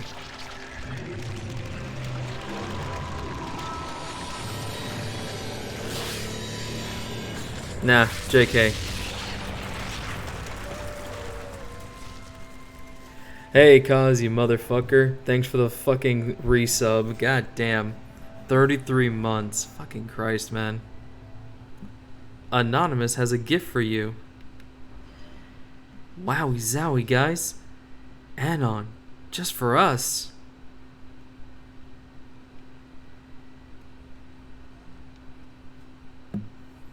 I mean, we wouldn't want to keep Anon waiting.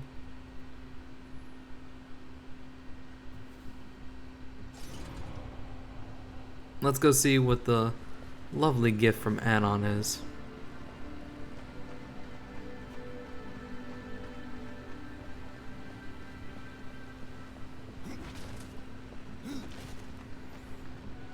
Oh man, I hope I made him proud. Let's see what I got. Gift from Anonymous. I offer you this invitation to compete in the Crucible. Eternal glory awaits you upon completion, if you survive. Seek me out to accept my challenge. Note, you can reach the Crucible by fast travel through the map interface.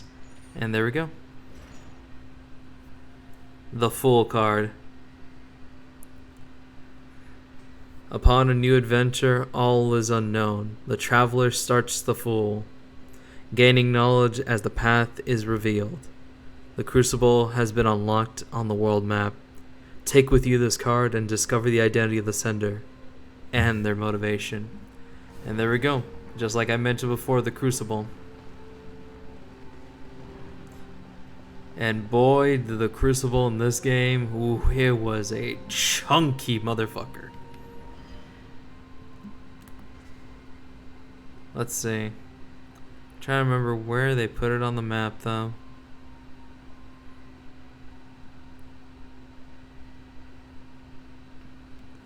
There's the Tree of Life, Lost Temple.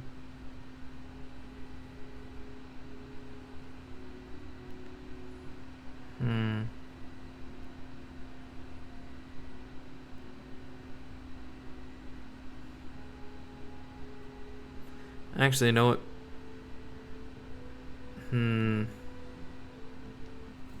Let's go here real quick.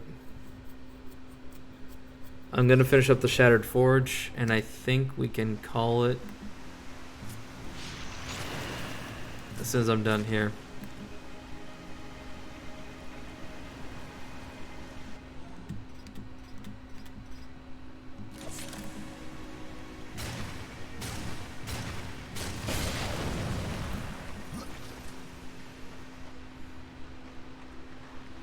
Let's see.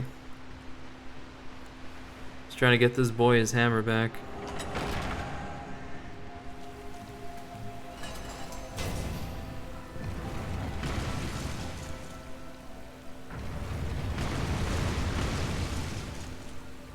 Thank God.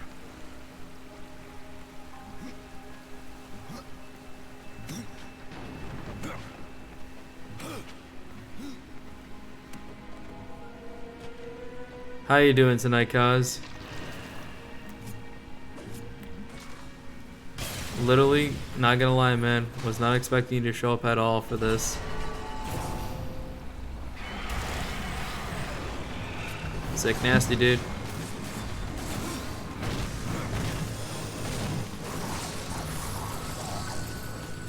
Oh, dude, no problem, man. You have a good night, too. Hope it's all going well. Hope your orientation for your new job works out, man. Hope you get it.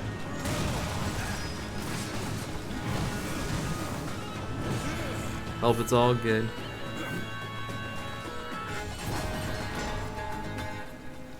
But yeah, have a good rest, man. Oh, you just got home, dude? Damn, man. And you're still feeling sick? Fuck, bro. I'm sorry to hear that. Hopefully you start feeling better soon, rather than later.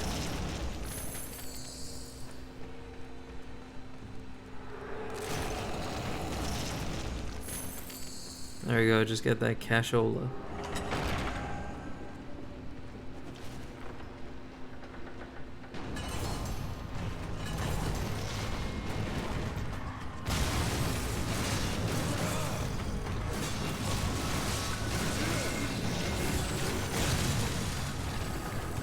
Yeah, let's do the fancy one.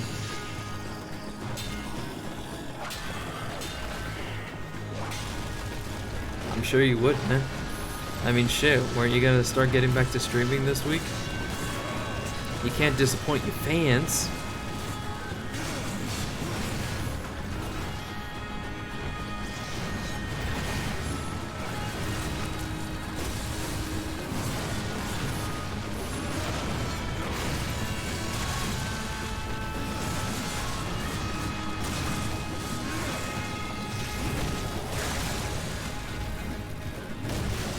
Bop.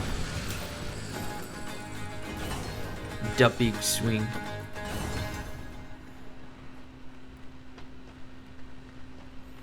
I mean, if it's just your throat, you know, that's one thing, but you know, you gotta heal that throat up, bro. Can't disappoint your fans, man. They've been waiting for a while.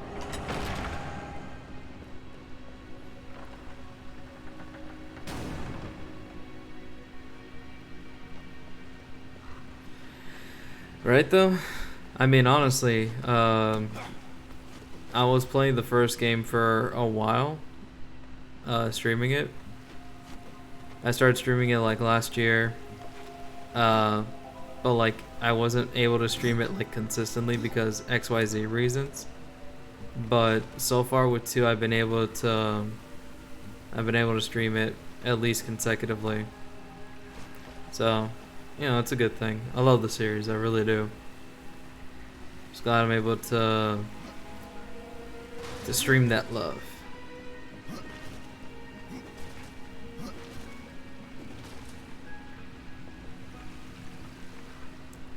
Also, like, real talk, biggest reason I'm even streaming the games is mostly just for the fact that last year during the summer sale,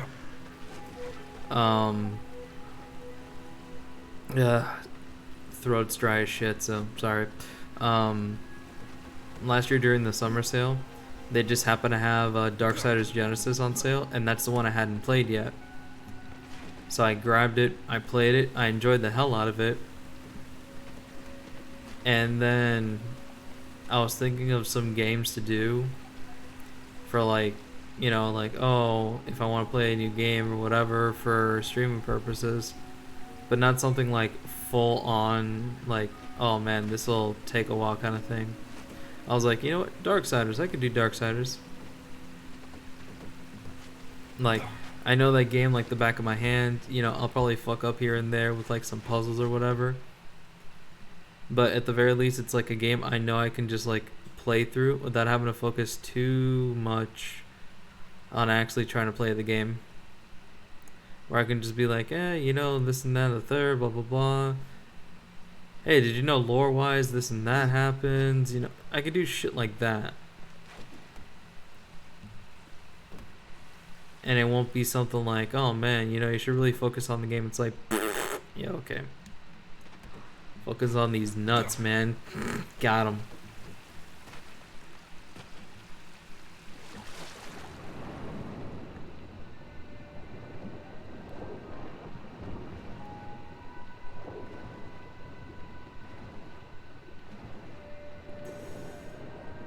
Oh man, but you know, stuff like that. It's nice every once in a while to just play a game where it's like, yeah, you know, yeah, you've played it a shitload of times, but you know, it's a game you like, so ain't no reason to not play it. It's like, maybe you've streamed it before, maybe you haven't streamed it before, but at the end of the day, it's a game you like. And who knows, maybe it's a game you just want to share with more people out there because, hey, you love the game. Why not just share that love with a bunch of other people?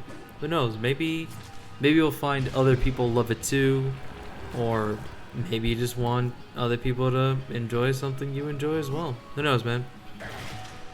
I don't know. I'm not a smart guy. I'm not intelligent.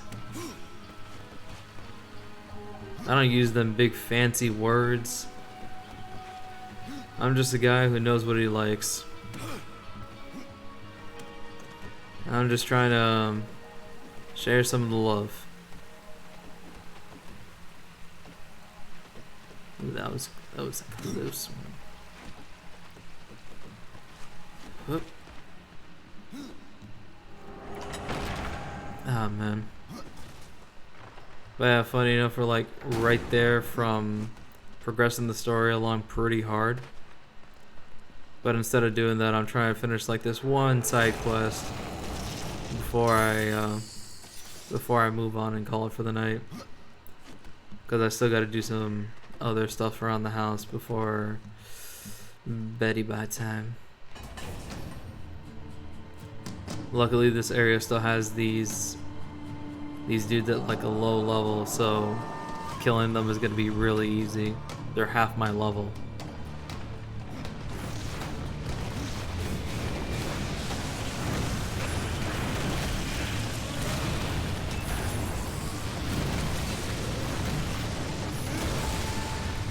You know, just side quest things.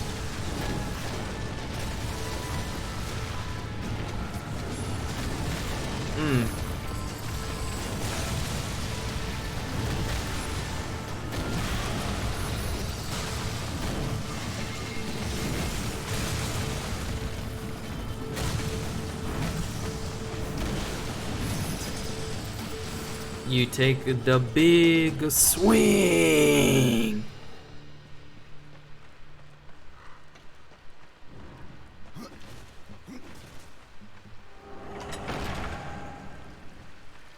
Here we go.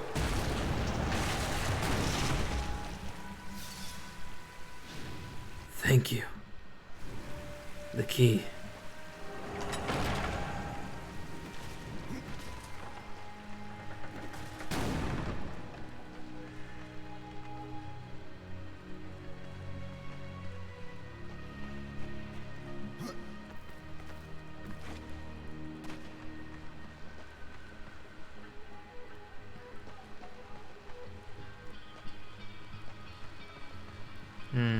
Hold on. I think I missed a switch in here.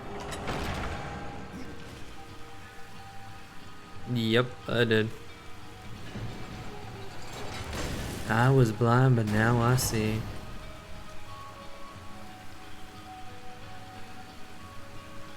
Let's see. Here we go.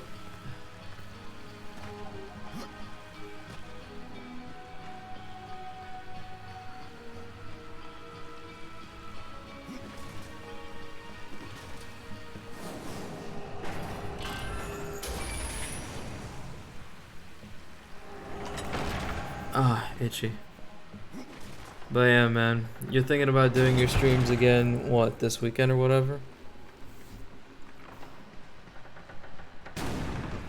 Or is it next week? Hey, there we go, Splinter Bone.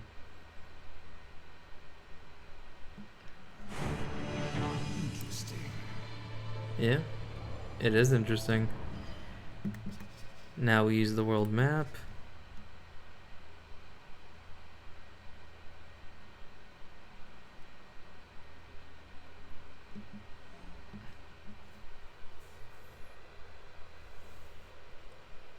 Sunday. Nice.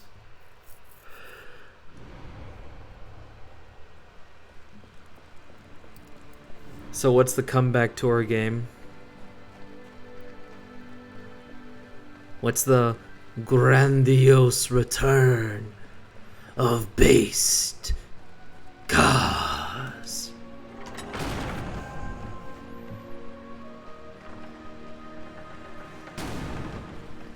Oh yeah, Ultra Despair Girls. Yeah.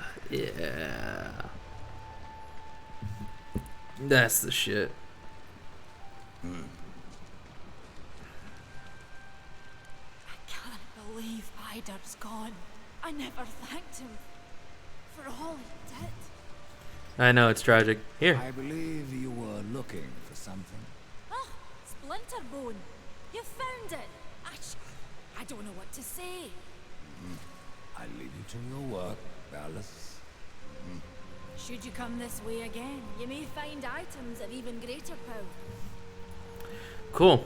I mean, I never We have more buy items. your stuff.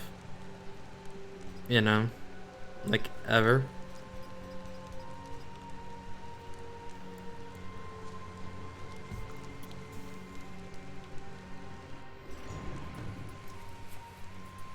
One of your teachers is half your height? Damn, bro. Either you're really tall or they're really short. Or both. Huh.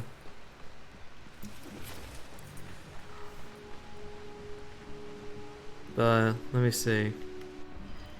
Real quick.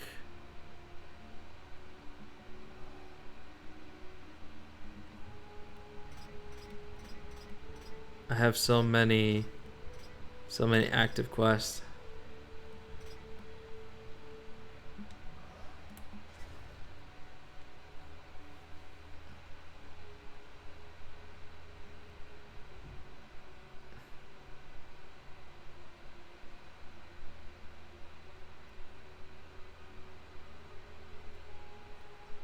Blackroot, Fjord. There it is. The Crucible. Before I go, I'm gonna show the Crucible for a second. Just to show what it looks like. Ah, I see you got our little invitation. Welcome then to the Crucible! Here, the strongest are tested, and the weak are destroyed.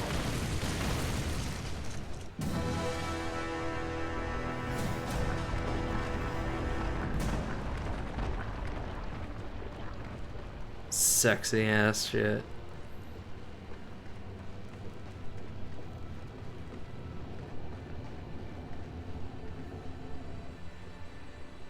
Let me explain the rules, of which there are few. The more creatures you defeat, the deeper into the Crucible you'll go. At intervals, you'll be offered a reward. If you take the reward, you must exit. If not, you may continue. But if at any time you fall, you will earn nothing. Oh, and one last thing.